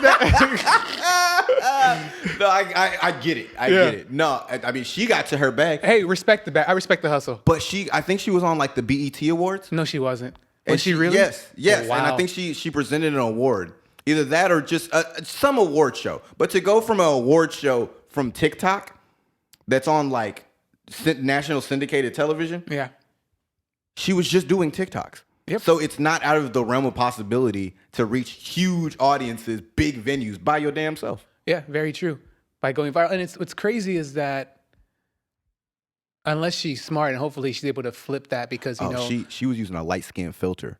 She's dark skinned in real life. Oh, she intelligent. Oh, I that part's smart, but I'm thinking about like she can't use that NPC thing. How sustainable is that? You understand what I'm saying? It's sustainable enough to get a short term bag, but I know what you mean. Yeah, how as opposed to like what's her next move? That's what I'm wondering. But I think what's super cool is that social media has definitely opened the doors to getting to places. You know, when you mentioned her, I immediately thought about King Bach. You know, like he started off in TikTok and Vine. Yeah, and people were talking shit about him, and now look at him. Doing. I feel like you have a comment about King Bach. I don't. Okay, go ahead. I think that there was a lot of minstrelsy that came with King Bach and what he did. Elaborate. A lot of his skits, his early skits, just played on like black stereotypes. Now, I get it. Get to your bag. It's just I think that there's a certain amount of self-respect you have to have when you're doing certain things. That's all. Got you. And also, it's just not my type of humor. I don't find nigga. I don't find it like unless it's tongue in cheek. It's meant to be like satire of that because it's so outlandish.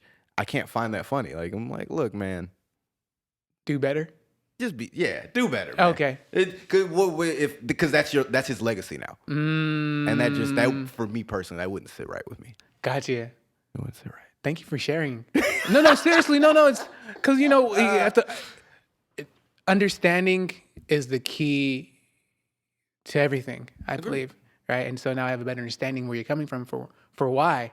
You know, another person that I respect who went viral from like the social media is I think his name's Zibby or Zabby. He's like a black young man. Well, I guess he's probably in his 30s, but he doesn't say anything. He just does. The dude where he just kind of points and he's like, this is the obvious way of doing stuff. Yes. I thought that was genius. Yes. Great. He's actually like, he doesn't speak English. He's like French. I found out recently. Like he speaks French. Oh, word. Like that's like his main language. That'd be so he was just doing that because he didn't know how. In any case, that's a genius. Yeah. That's a genius way. That's how you get to a bag without doing much of anything. Yes. But very wise. smart. But very smart how Absolutely. he does it, right? But he does speak a little bit English, but I think his main language is French. Word. Okay. And another person example for like starting in social media, and now he's doing promo with Matt Damon and Robert oh dear God, Downey Jr. for Oppenheimer. Like he's doing commercials with them. Like, you know, it's just like it's possible, you know. Did you see Oppenheimer? I haven't seen it yet, but I trust it's going to be great, and I heard great things about it. Please do not delay. You should be able to still see that in theaters. That was such a fantastic movie. I trust Christopher. Yeah, everyone should. First name basis we are. Yeah. Everyone trusts Christopher. All right, he's not to be played. He's not with the play. But I would have never thought that a freaking 3-hour biopic about freaking Oppenheimer would have me just glued to the edge of my seat. Yeah. It's ridiculously good. It's fantastic, right? It would be a 10 if I had seen it like maybe 2 more times. I saw it twice. Gotcha. And you would watch it 2 more. You would watch it 2 more times if you could. Absolutely. Gotcha. That was 6 hours in the theater. Wow. So you would spend 12 if you needed to. If I needed to, yes. Gotcha. Just to decide. Yeah. And I think the theater experience is how it was. I think they talked about it. I think I heard Christopher saying like, you know, like you have to experience the way the film is made and built. Like you have to experience it in the theaters. Yes, to get the and true experience. Specifically, you want to do it in 45 millimeter IMAX. I think they Yes. might still have IMAX showings of Oppenheimer right now, just because that experience is that good. Okay. I got to get on the ball, folks. Please. Comment down below if you guys have seen it and what you guys thought. Cinema. It's fantastic. It's Christopher beautiful. Nolan. Yeah. And he's been on par for sure. He's been on his P's and Q's. And, what I want to get into is because, you're also not only an auditorial artist, you're a visual artist. Yes, sir. Right? And I noticed that you have a character called Little Man. Right? Little Man. I've seen him appear at least twice. Can you talk to us a little bit about this character? Okay, so the homie Becca is actually the one that named Lil Dude. Shout out Miss Becca. Hope you well. She's a teacher. And she was just like, yeah, Lil Dude. He's just cool. He's just a little guy living life. Okay. I started doing comics on my Instagram maybe in like 2019, about then. My first comic was a dude going to get an Arizona iced tea, and like he pulls out his card and he gets rejected. And it was just that character. And I think that's happened to me once. I don't think it was with an Arizona iced tea. It could have been. I could have been broke as hell. Everybody's been there. Yeah. If not, you've had a good life. But me, I've definitely been broke as shit and had like my card rejected trying to get like an Arizona. And I just felt like everybody behind me was like, you broke bitch. Mealy Mountain Monkey. Like just all types of like real meat stuff behind me. It's meant to be funny, but like in real life, like you've been broke as hell. After I did that comic, I was like, oh yeah, this is just this character just kind of represent my inner thoughts. Or not me, but like I guess if you've ever read like a manga, like the artist will have like a cow or like random things represent what the artist's thoughts are supposed to be. It's not really the artist, but it's like here's a representation of what you guys can just think of me when you think of what I'm providing to you as an artist. So that's kind of what Lil Dude is. And can we get a little background on, did you draw first or did you do music first? Which came first for you? The chicken or the egg? Yeah. Sperm or the egg? So back to growing up with like my mom, she was always singing in the car, singing her in her old Jeep and whatnot, and then I'm just in there with her. So it's like she's gonna sing to me. Well, eventually I'm just gonna start singing too. She would take me with her to her college classes. Because, oh wow! Yeah, she didn't have there's no baby, so you can't afford that. It's, it's a little expensive. Gotcha. And to keep me entertained. No grandma around at that time. Well, I mean, grandma. I think this is while she's like grandma's still working. As well. Yeah. Mm-hmm. So grandma's working, you're working. You got to figure something out. Mm-hmm. So she'd bring me with her to class, and it's also like maybe you can learn something, little nigga. How old you is? I think I was like 5 or 6 around this time. And what I also used to do with my mom as like a small addition to this, I used to play Mortal Kombat with my mom. Oh wow! Like she used to love playing Mortal Kombat 2 on SNES. Surprise! Yeah. She just played the shit out of that. So, she would buy me like the strategy guides, and I would just bring that with me to like entertain me while she's at her class learning what she's learning. And at a certain point, I just started I'd have pieces of paper. I just start like drawing on them. Because it's like, well, what else the hell am I supposed to do? Yeah. No one taught me, though, that you could just kind of put a white sheet of paper down, and press down, and you could trace. So I just started freehanding all the stuff that I saw out instead of tracing. Dope. I didn't learn until 5th grade in Ruth Musser Middle School. There was a kid that brought in a Pokemon book, and he always had really perfectly drawn Pokemon. And I was like, how do you do that, dude? And he's like, I'll put you on. And then he pressed down into the tracing method. I was like, oh, that's lame. You're lame. That's too easy. Nah, whatever. And so I'd take the same book and I would just draw it eyeballing it, freehand. Yeah. And then people were like, oh, how are you doing that? I'm like, because I'm good. Yeah, I'm not cheating. Yeah, they was cheating. He was a cool kid, but he was a little shit though, because you're literally, I think he was selling for the little fruit snacks and candies you can get. Oh, he was selling them too? He was hustling? Yeah. Oh, he was hustling. Wow, smart he was kid. Hustling. Smart. Look, he might have been an inspo. Okay. He's an inspiration. But yeah, I started back then at 6, and then I think I got my first Shonen Jump in middle school as well, like the 6th grade, and that was around when Yu Yu Hakusho was finishing up. And I remember seeing you say Yu-Gi-Oh? Yu-Gi-Oh was also in there too. Okay. Yu-Gi-Oh was in there, but Yu Yu Hakusho, by the same artist that does Hunter x Hunter. Oh. Hunter. Yeah, I remember the little girl that showed me her Shonen Jump. She got it from her family as like a gift from some of her relatives that came from Japan. They just like brought stuff, and so she gave me one of them Shonen Jumps. Oh, I was on that from then on. Gotcha. And I realized that you could buy it at like Barnes and Nobles, and I would just pick them up like whenever my mom wouldn't mind like buying me one. So yeah, after that it went from like drawing Mortal Kombat characters and stuff like that to like Pokemon and Inuyasha and the stuff that came on Adult Swim, stuff like that. Kagome. Yeah, the eternal lovers of yelling their freaking name at the top of their lungs and getting nothing done. So I had been drawing for almost my whole life, but singing too. But I guess the most recent addition would have been rapping and producing, which was in high school. Gotcha. So the oldest one is definitely probably drawing, and it's probably your most refined out of all of them. Would you say?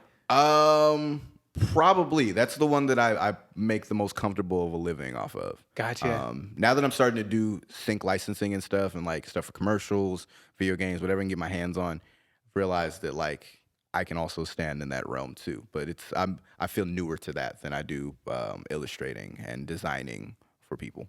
Gotcha. Can you explain a little bit what sync licensing is? Of course. So sync licensing is the business of creating music and compositions, productions for TV, movies, commercial, video games, things of that nature. So, for example, what was the last sync thing I did that I can actually talk about?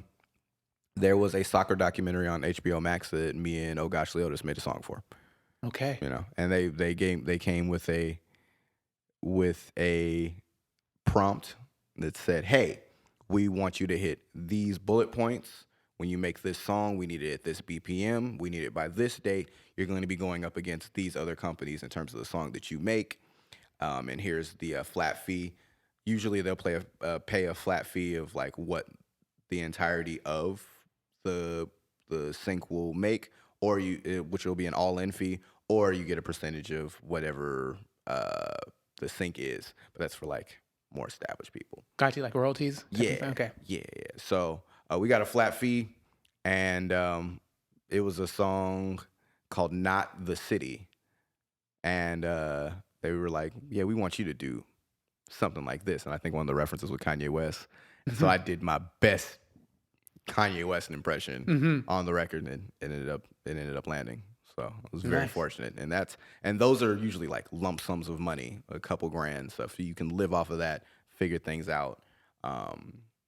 And it's definitely something I hope that more artists get into, because there's such a huge, gigantic market for it. Okay. And it's much more feasible than trying to make money off of streaming. Gotcha. And so do they find you? You find them? How does that work?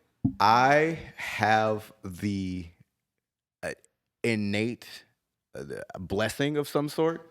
Okay. That I just end up with these opportunities. I'm not necessarily looking for them, but I think that my work at this point maybe speaks for itself, because people just come to me and say, "Yo, can you do this?" And then I'll do it. And they're like, "Word." They want more.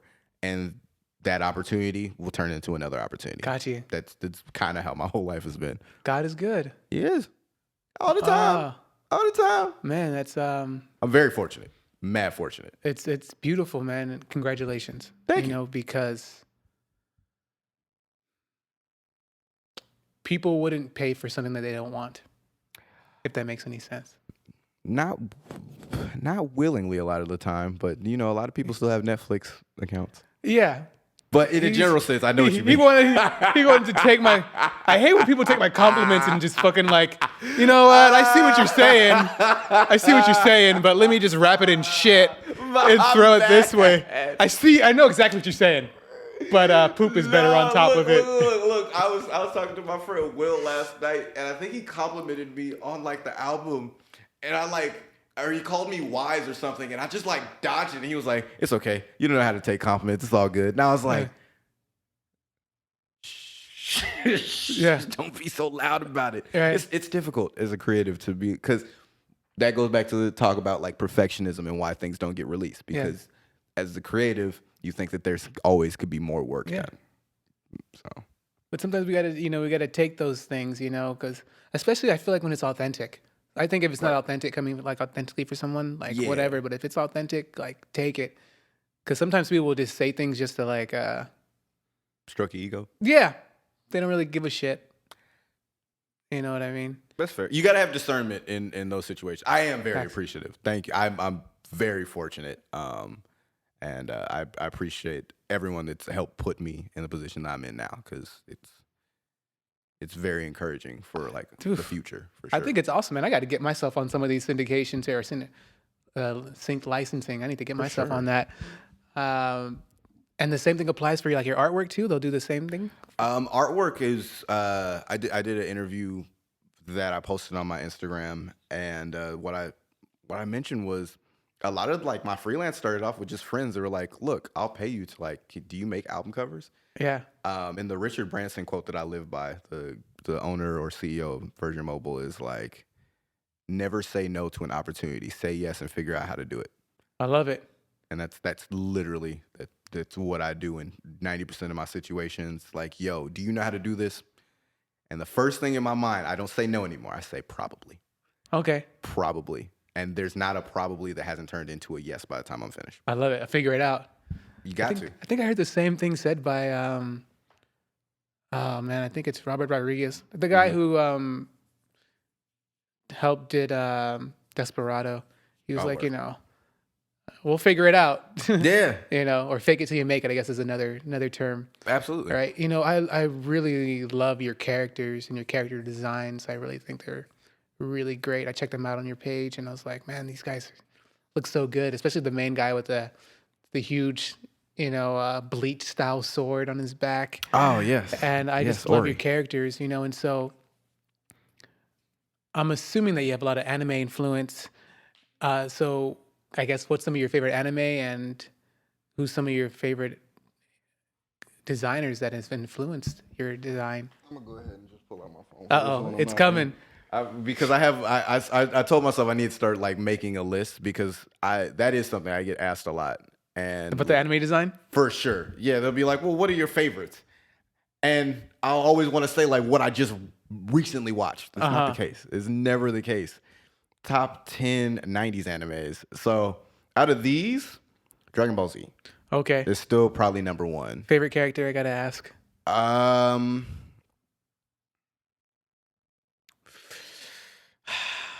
it's between Trunks and Gohan, but very specifically. Okay. There's two types of Trunks. Okay, there we go. Future Trunks, okay. For sure, with the short haircut, with the jean jacket. Got you. And with the sword, crazy, and then Super Saiyan 2 Gohan. Okay, so the one that defeated Cell? Yes. Okay. Oh my God, it's just he just had it all. Mm-hmm. JoJo's Bizarre Adventure, that has kicked my ass in the past like year and a half. I had never watched it before, and now I'm completely caught up on both the manga and all the animes. It's just so good. It's just so good. And the best one thus far, I believe, is part 5, which is Diamond is Unbreakable, where that has Josuke. What's the name of the anime again? JoJo's Bizarre Adventure. JoJo, okay. Yeah, it's one that people will be like, it's really good, you should watch it. But like, you'll probably just like, you'll just come across it in like memes and stuff. But it is a really good watch. Fooly Cooly, FLCL. It used to come on Adult Swim. Okay. And it's just so irreverent and weird and trippy and great. I just realized that like that's my bag. Okay. For sure. Okay. And then I don't know if you've heard of Evangelion, Neon Genesis Evangelion. Sounds familiar, but I don't think I've ever watched it. Hideki Anno. That's my mood for the rest of the year. That's what inspired my my current profile picture, because I was gonna say his father always does like the anime where it'll like flash across the glasses. Yes, and your eyes are like classic. This. Yeah, you can't see the eye. Yes. Yeah. Yes. So that's Hideki Anno. That's where I got a lot of my sensibilities for this year, and love me some anime. I love that. You do logos, graphic design, character designs, album covers for people like Tangent Yeah. and stuff like that. So are you in the same mindset when you're creating these different types of visuals, or you have to get into a different type of mindset to execute these different types of visuals? So depending on the client is usually whether or not I have to change the mindset that I'm going into what I'm working with is. Okay. If I know you and you trust my vision, most likely I'm going to go in it with the mindset of like, I kind of already know your audience because I already fuck with you. Like, so I'm going to kind of know how to approach this. With Tangent, what he liked was something that I had doodled. I had just like, hey, yo, Tangent, can you guys like, here, I'm doing like these free portraits because I need to like build up a small portfolio. I'm going to do like 4 or 5 of them. And he was one of them. He was like, I need that for my cover, actually. I need you to refine that, make it hard, animate it too, and I need you to have it for like Stone Nerd. Also make the logo for that. That was easy. That would be a softball pitch. Like, it's super duper simple. This is what you want, and I know what you want because I know you. For let's see, what's another artist that I've done? We'll say for Isaiah Rashad, when doing like the Little Sunny stuff. Everything that happened after that was kind of like more stressful because I don't know him. And so it's kind of like you have to ask a certain amount of questions in freelance and client work that I was not aware of at the time that make the process of getting to your final conceptualization easier. If you don't ask a certain amount of questions, you are going to struggle because nobody except other designers really knows how to describe what they want to you because they just don't have the language for it. Yeah. So you need to simplify it and put it in a way that they understand so they can give you the best roadmap to completing what's going on in their head. Because they don't even know what they want a lot of the time. Yeah. Oh, that makes sense. And that's like across the board, like even if you're working for a school or something, they want a logo. Absolutely. Okay. Absolutely. Okay. You want to do enough work that's not going to stress you out because after a certain amount of revisions, people don't want to pay and they're willing to compromise on what their vision was because whatever they thought they wanted was not what they wanted. Because if you ever give a client exactly what they want, they're not going to like it because they didn't know how to explain what they wanted. So you want to translate it through the mind and mouth of an actual designer so you can get the best product because someone that's done it is going to know how to get to where you want to be. Wow. That's kind of deep. If you give a client exactly what they want, they're not going to like it. That is interesting. Yeah. That is super wild. Yeah. We briefly talked about it, but I was going to ask because I see these characters that you're doing and stuff. I'm like, have you ever thought about creating an anime or a video game? And you kind of briefly talked about it a little bit. Man, so I think that that's my overall goal. Okay. I do want to have a production company that's centered around pedagogy or teaching people that are Black and people of color, and it's centered around them. You know, like a Nickelodeon for niggas. Okay. to put it so succinctly. And that's always been my goal because of how many people of color that I know, Black people that are excellent at what they do, that deserve the opportunity to have a network cater to them, to their children, to their nieces and nephews. Mm-hmm. Like the opportunity to learn and know that it's being made for them because being from the Black diaspora, it kind of goes back to Royce. Like, I enjoy it because he's Black and has this lyrical skill, this ability to explain who he is as a Black man is so important because that's not relatable to everybody. Okay. It's just not. And so the animation that I want to do, I have a couple ideas in the tuck, a couple of entire pitches that are kind of done. And getting to the point that I'll be able to do those animations is coming sooner than later. That's Procreate. Okay. Procreate Dreams. Yeah. November 22nd. It comes out. It is supposed to be a full animation suite that is going to be a one-time purchase. Shout out Procreate. You guys are freaking amazing. is a one-time purchase, a complete animation suite for the iPad.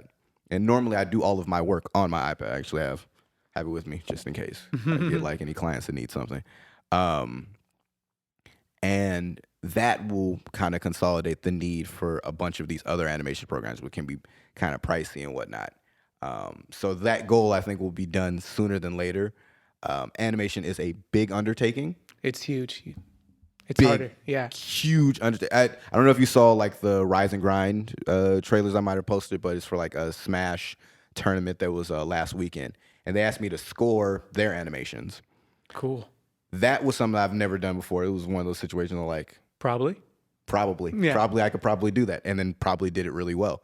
So now I know how to score for animation. So now I've marked that off. The only thing that's really left for me to do this animation that I've been wanting to do for my entire life is time and possibly like Procreate Dreams, just to make it easier for me. But it's a undertaking. If it requires time, that means it's money.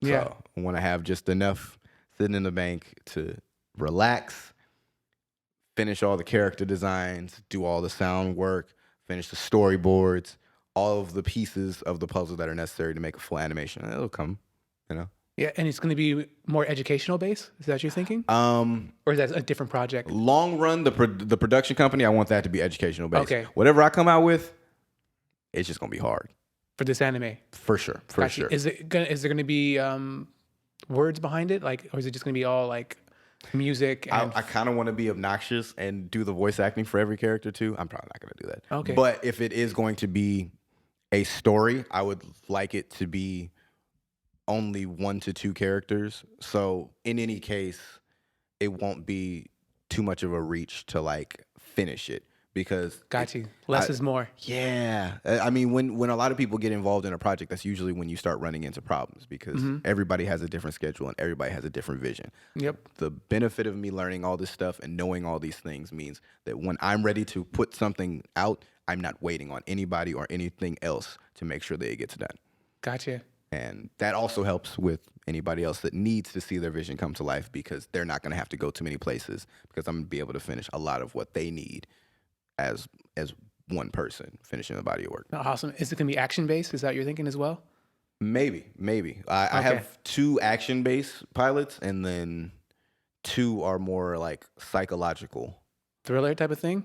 More thriller, yeah. Okay. Yeah. One of them I thought about just making into a one-shot comic for a Shonen Jump competition that they have right now. Cool. I'm still deciding, because it's a busy couple of months ahead. Yeah. But if I can't, I want to be able to do that too. I believe you can, man. And Nick, if there's Nicholas, if I could help in any way, I would love to. If you need another voice, you need some writing ideas, please reach out, man. I'd love to help in any way. Absolutely. I was telling my friend earlier, like when I get, and I guess this kind of relates to when you take too long for something, it doesn't come out. Like I get really excited when like a new idea or like a new thing starts to happen. Oh yeah. It's like, oh, I get really excited and I get more ideas for it. So yeah, if there's anything I can help in any way, man, please let me know, reach out, and I'll be gladly Absolutely to do anything that I can Absolutely. for that. You know, ooh, I'm excited to see what you come up with, bro. Yeah, I'm really excited. There's a lot of stuff, but just like A4E, it will all be out and to the public sooner than later. I think so. Speaking about anime and video games, apparently you are a Smash Brothers fan? Yeah. Okay. You definitely did your research. Yeah, I love Smash. Love Smash. Gotcha. Have you played from its inception all the way up to where we are now with Smash Yes, Brothers? sir. Yes, sir. Gotcha. From Nintendo 64, GameCube, Wii, and for 2 months the Wii U, and then to the Nintendo Switch now. Gotcha. Who's your character? So when I started, Ness, that was my boy. Okay. He was a little psychic child. I just thought he was so cool. Like he just made electricity come out of his mind. What? Except when you fall off that cliff, that's a tough one. Oh yeah. Yeah. To look, and then I realized his recovery was difficult. So I was like, I'm so good at this game. Like I can make a whole quarter circle with my thumb. I'm different. I'm different. I'm different. And then Melee, I believe it was also Ness. Brawl, Was it Ness? It was mainly Ness and then some Marth. Super Smash Bros. 4. It was whoever, and then Ultimate, which is where Smash is now. Yeah. I'm actually a Sephiroth main. And is that one of the sword characters? Yes. Okay. So Sephiroth is the main villain of Final Fantasy VII. Okay. So he's like the dude with the long gray hair who's always harassing Cloud. And his release trailer was so hype, I dropped Ness. Damn. I literally, I was like, damn. It's the Toy Story meme. It was, I don't want to play with you anymore. That part. No, I got that nigga out of here because he was just, it's Sephiroth. Oh, it's Sephiroth. He's just a cool ass character, man. Oh shit. He's cool as hell. So, okay. Yeah, that's my character now. Have you tried any tournaments? Have you joined any tournaments? So I actually cast tournaments. Oh wow. I do commentary for tournaments. I actually did my first major last year, and they had me back this year at Wave Dash. Last year was in Oceanside, California. This year it was in La Mirada, and I also emceed that tournament, which was cool for like top 8. Dope. It was like go on stage and give people an introduction, bring them on and whatnot. So yeah, I've entered a couple of tournaments. I'm not as good as people that are really good at this game. Like I'm nowhere near, but I've definitely taken games off of like some top players. Okay. I can win once and then they'll figure some shit out. They'll get angry. They'll like clean their stuff up. But what's cast mean? You said you like simulcasted? Or? Yeah. So I have simulcasted like Spanish tournaments. So, okay. Like I'll be like the English side.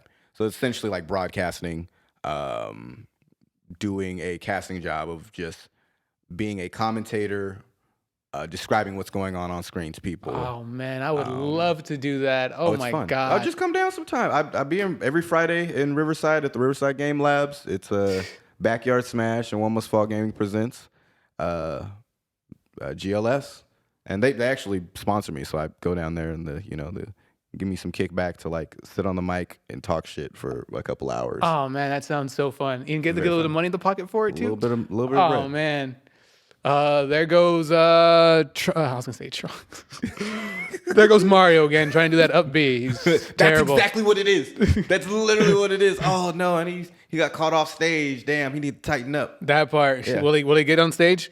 Will Villager drop the bowling ball on his head again? We'll find out. That's literally all I do. It's a blast. Oh man, it's really a blast. Talk to me, please, Nick. If you need a partner, if you don't mind, talk to me. I'm telling you, if you pull up one of these Fridays, the Riverside Game Lab, I think it starts tomorrow at 6 or 7 p.m. No. This tournament starts at 8, but you can be there. The doors open at like 6.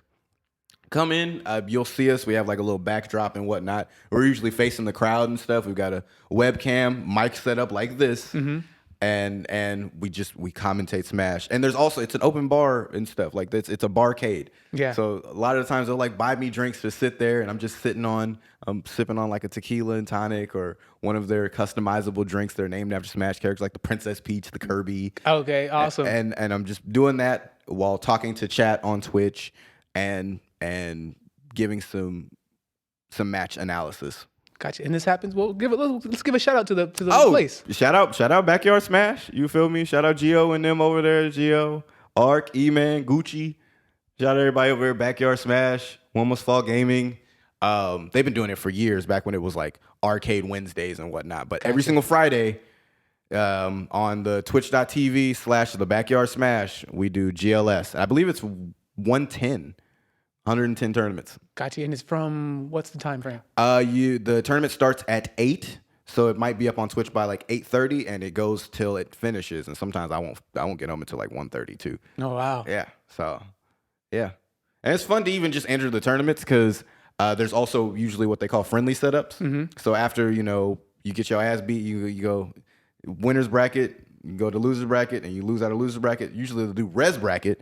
So, which means you can like anybody that also got knocked out early can just like fight each other, and then usually there's at least 5 to 6 setups that are just like open for you to just play games. Wow! So it's a really cool community. It's an awesome community. I love Smash. When I link with some people that I know, like that's one thing we always play. It's grown ass. Who's your main? Please, please. My main now for the newest one. So I used to play with Villager because I just like to laugh, and so. Doing very the trolly tree. Character. Yeah. Very troll character. Just making the tree and making it fall and then just It's a hard character to play with, but it just makes me laugh. But now I've been using King Croc. Is that his name? Oh, King K. Rool. King K. Rool. Yeah. And I seem to do pretty well with King K. Rool on that one. Nice. So that's what I use on the new one. That's what's up. King K. Rool. That's a good character. I think a lot of people have a what they call a pocket, which would be like a character that you can just pull out if you need to in certain matchups and whatnot. I think everybody has a pocket K. Rool. I have one. He's fun. He pull out the blunderbuss and suck you, then send you off stage. Yeah. Oh, easy. Which one's yours? So I am Sephiroth, but I can also play Wolf. Fucking Wolf. I do have a Ness. I think I have a Joker. I have a Samus. I have a Ridley. I have a Palu. Okay, you're moving. Okay. I can play a lot of the characters that are on the main cast for sure. And that came from going to tournaments and stuff. For sure. Okay. Because they do like randubs and stuff. Well, they do like random doubles teams of like whatever characters. It's a fun place. You got to be versatile. Yeah. You don't want to be the one that brings your team down because you don't know how to play ice climbers. Oh shit. Yeah, exactly. Oh shit. Yeah, exactly. Are they still on the board? Are they still on the board? Wow. Yeah. Wow. Yeah, you don't want to 86 characters, man. another upbeat character that's kind of terrible. Absolutely. Nick, you're a great MC. And I think one of the things that I love about MCs is they have the skill to freestyle. If I kick a beat for you right now, would you bless us with a freestyle? I will. Can't guarantee it'll be good and or coherent. But you'll join us in a freestyle? Yeah, I'll try. Why not? Yeah. All right. Freestyle session commence. Yeah. Hey, back at it. Like a crack addict with a really bad crack habit. Dag nabbit. I want to have it, then I must grab it. I'm like Mario, that's a nabbit. Jack Rabbit, into your brain, out of your veins. Not in vain, I'm with it, spit it. The way I slid it, you think I did it. Ayy, back on my isness, I mean my shiznit, cause I'm with it. What you wanna do with my crew? I'm back at you. I choose so sick. I'm with the spit. Wait a minute. No pause. I send a pause your way with the hands. No way that you fight me any day. Get knocked down, knocked out. Watch your lips, your teeth, tongue, and your mouth. Hey. I think that work. Yeah. Hey. Yes, sir. Thank you. Yeah.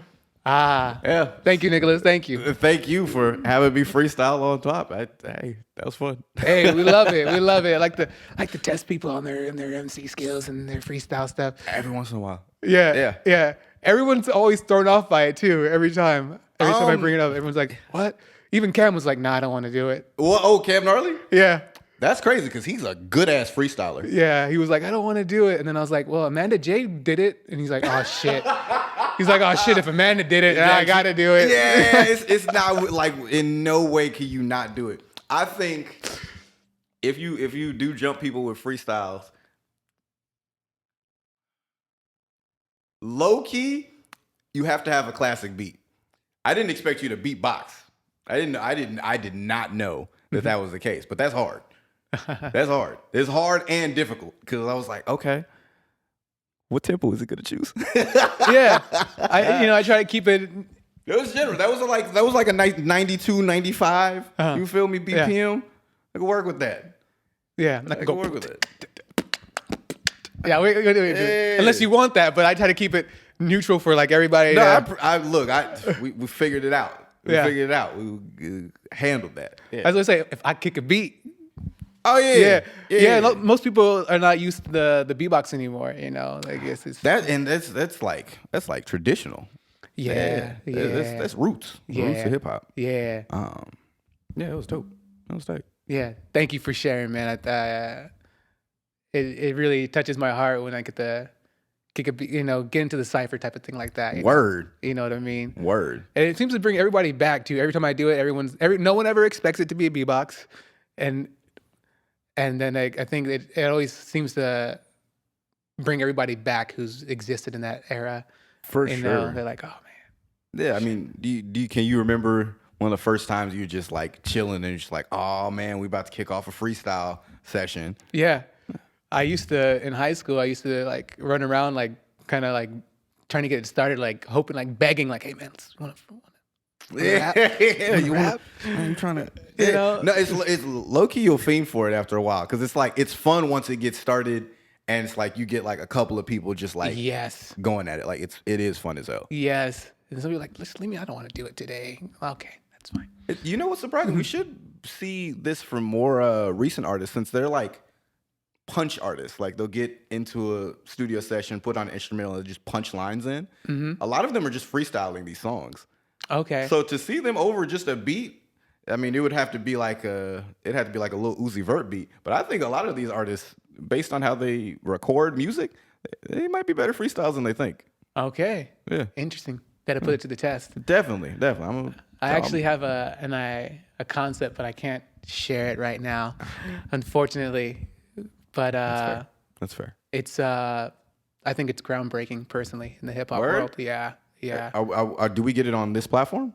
It's a completely different platform. Oh, word. Yeah, completely different platform. Oh, I'm looking forward to it. But basically, the foundation is kind of like what we just experienced right now. Crack. Yeah. I'm here for all of that. Yeah. That sounds fun.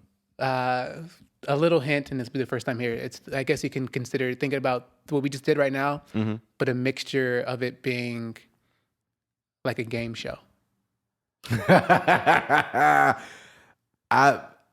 I will say whatever comes of that is going to be mad entertaining. Yeah. So, oh God. Okay, I'll share more about it. But basically, in my opinion, I think a lot of people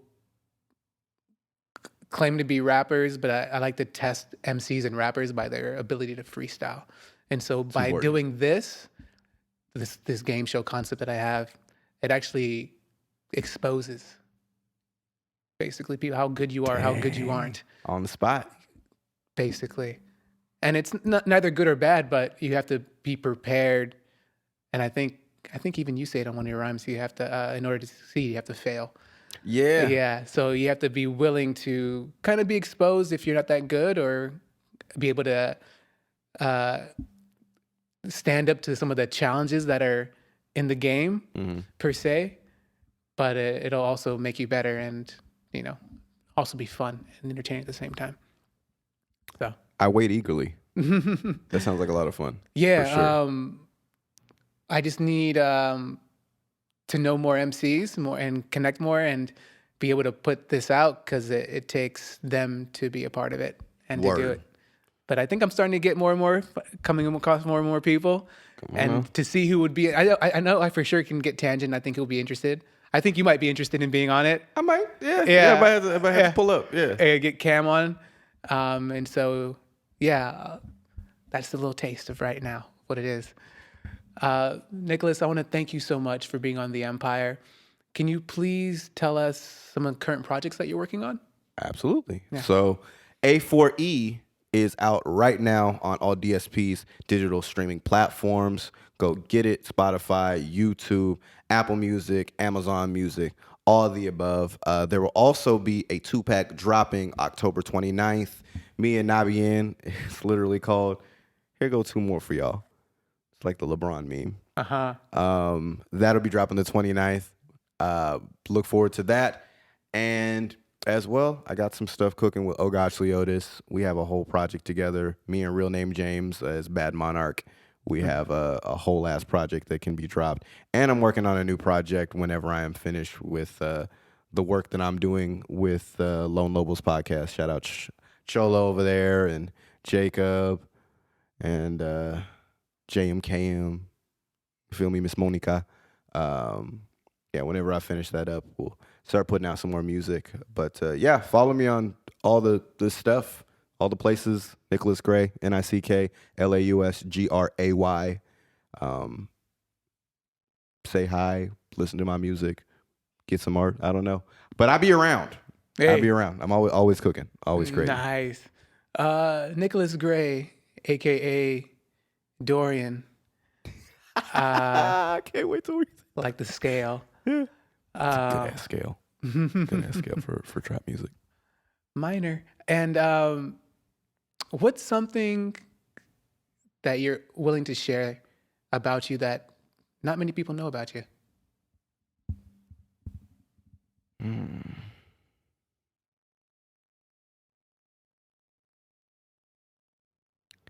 I have ADHD. So it's very, very difficult keeping a simplified train of thought. So definitely neurodivergent. But it's probably more of a superpower now in terms of like what I can create, why I'm creating, and the voice I can give with what I create. So if you're also neurodivergent, you got this. Keep going. And please stop walking to the refrigerator, open it up. You were just there like 10 minutes ago. Yeah. Yeah, there's nothing in there. Gotcha. Unless you're really thirsty. Yeah. And even in that case, you forgot your water's in your room. You're meandering. Gotcha. You know, I always think that the ADHD thing is just like you're not finding anything that's interesting enough to focusing on. Mm-hmm. You know? Yeah. But also when you say that right now, it made me think, I think you might have a character to create. When you said that right now. Probably. Like, it's your superpower. I will say that I will get more into the alter ego side of things because I want to say that Nicklaus Gray is like my 5th artist name. Okay. And I had a lot more before that. Okay. So there's what a were lot some of of the iterations. names? In DC was, I believe, the first one. Okay. Like direct current? In DC. No, it was actually my initials of my legal first name. Uh-huh. And then Nicholas Fresco was another one. Nick the Entertainer. Primo spelled with 1. Knox. Like the it's either a Roman or Greek god of darkness, if I'm not mistaken. Oh, interesting. And a couple more, I think. Okay. Yeah. Okay. Yeah. But yeah, those are all a bunch of different alter egos. It got me to here, which I think is and the one that everybody know, at least in the Inland Empire, probably knows me by is Kit, KIT, or King in Training. Ah. Yeah. Nice. Okay. Yeah. Dope. Yeah.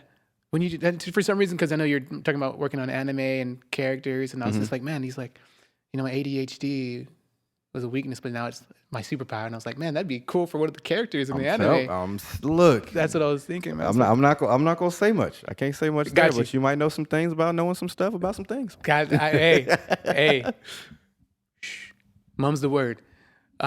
Nicholas, I want to thank you so much again for being on The Empire. Can you, let's say, 100 years pass by, 200 years pass by, half a century, half a millennia passes by. What would you like your empire to look like regarding music, family, entertainment, anime, your work you've done here on this planet? What would you like your empire to look like half a millennia from now? I hope that I end up on some shirts. I hope that there's a couple of fun books that may or may not be all images that are in some young readers' hands. I hope that, they play a couple of my songs on what is to be the representation of radio at that point. And maybe there's a couple of animated films that make other kids want to pick up their iPad 3000s and make something. That'd be cool. Awesome. Yeah. I love it. Super cool. I like that. The future of radio, anime 3000. iPad 3000. That's awesome. Yeah. Who knows? What Apple will be. Facts. Definitely. Have you seen the Vision Pro? We're heading towards those Black Mirror episodes for sure. It's definitely. Have you seen Black Mirror? I've seen some. Yeah. They say that it's okay to do what they're doing as long as they give you heads up that they're doing it. Of course. What do they call that? Predictive programming? Yeah. we're going down that rabbit hole. Nicklaus Gray, thank you so much for being on The Empire. Can you please tell everybody how they can find you, reach you, support you, collab with you? Can you please let them all know how they can do that? NicholasGray.art. If you go there, all of my stuff is there. I actually have a website, so NickLausGray.art. Go there. You can talk to me. You can go look at some of my portfolio work, photography, video edits, find where my YouTube is at, all that stuff. It's all there, and I'm pretty easy to talk to. If I don't get back to you immediately, please don't take it personal. My brain is an enigma. Yeah. So just keep messaging him. Just please do. That's it. A little goes a long way in my case. Yeah. Yeah. And I'll have everything in the link in the description, so you guys can always just like click on it, make it nice and easy for you guys to find it. And again, I want to thank Nick for being on. I want to thank all you guys for watching. We learned so much today about Nick, about how he started learning drawing from going to classes with his mom and going out of the Mortal Kombat book. How he made his first successful track about booty cheeks clapping like butterflies, and ASB, up to now he made a great album with the A4E. And we learned so much about this gentleman, how he doesn't say no to anything asked to him. He says, possibly, or basically, like, let me try, and you never know what, let that be a lesson, ladies and gentlemen, that you never know what you can do unless you try and put your mind and heart into it. And so we learned a lot today. And so, again, I want to thank him. I want to thank all you guys. Please like the video if you haven't. Subscribe to the channel. Comment down below what you thought. My name is Antonio Lee Miles. If you want to support the channel and the work that we're doing out here, you can do our Cash App, which is $THEE Empire Podcast. Venmo by the same name. PayPal.me/The Empire Podcast. All will be in the description. And I think other than that, we'll catch you guys in the next one. All right? Peace. Peace. I say it's my duty. Yeah. Is it my will? Yeah. To do what? Yeah. To do is right. I say. That was a really good interview, but I don't think I've covered that many topics in an interview before. So yeah, definitely did your research.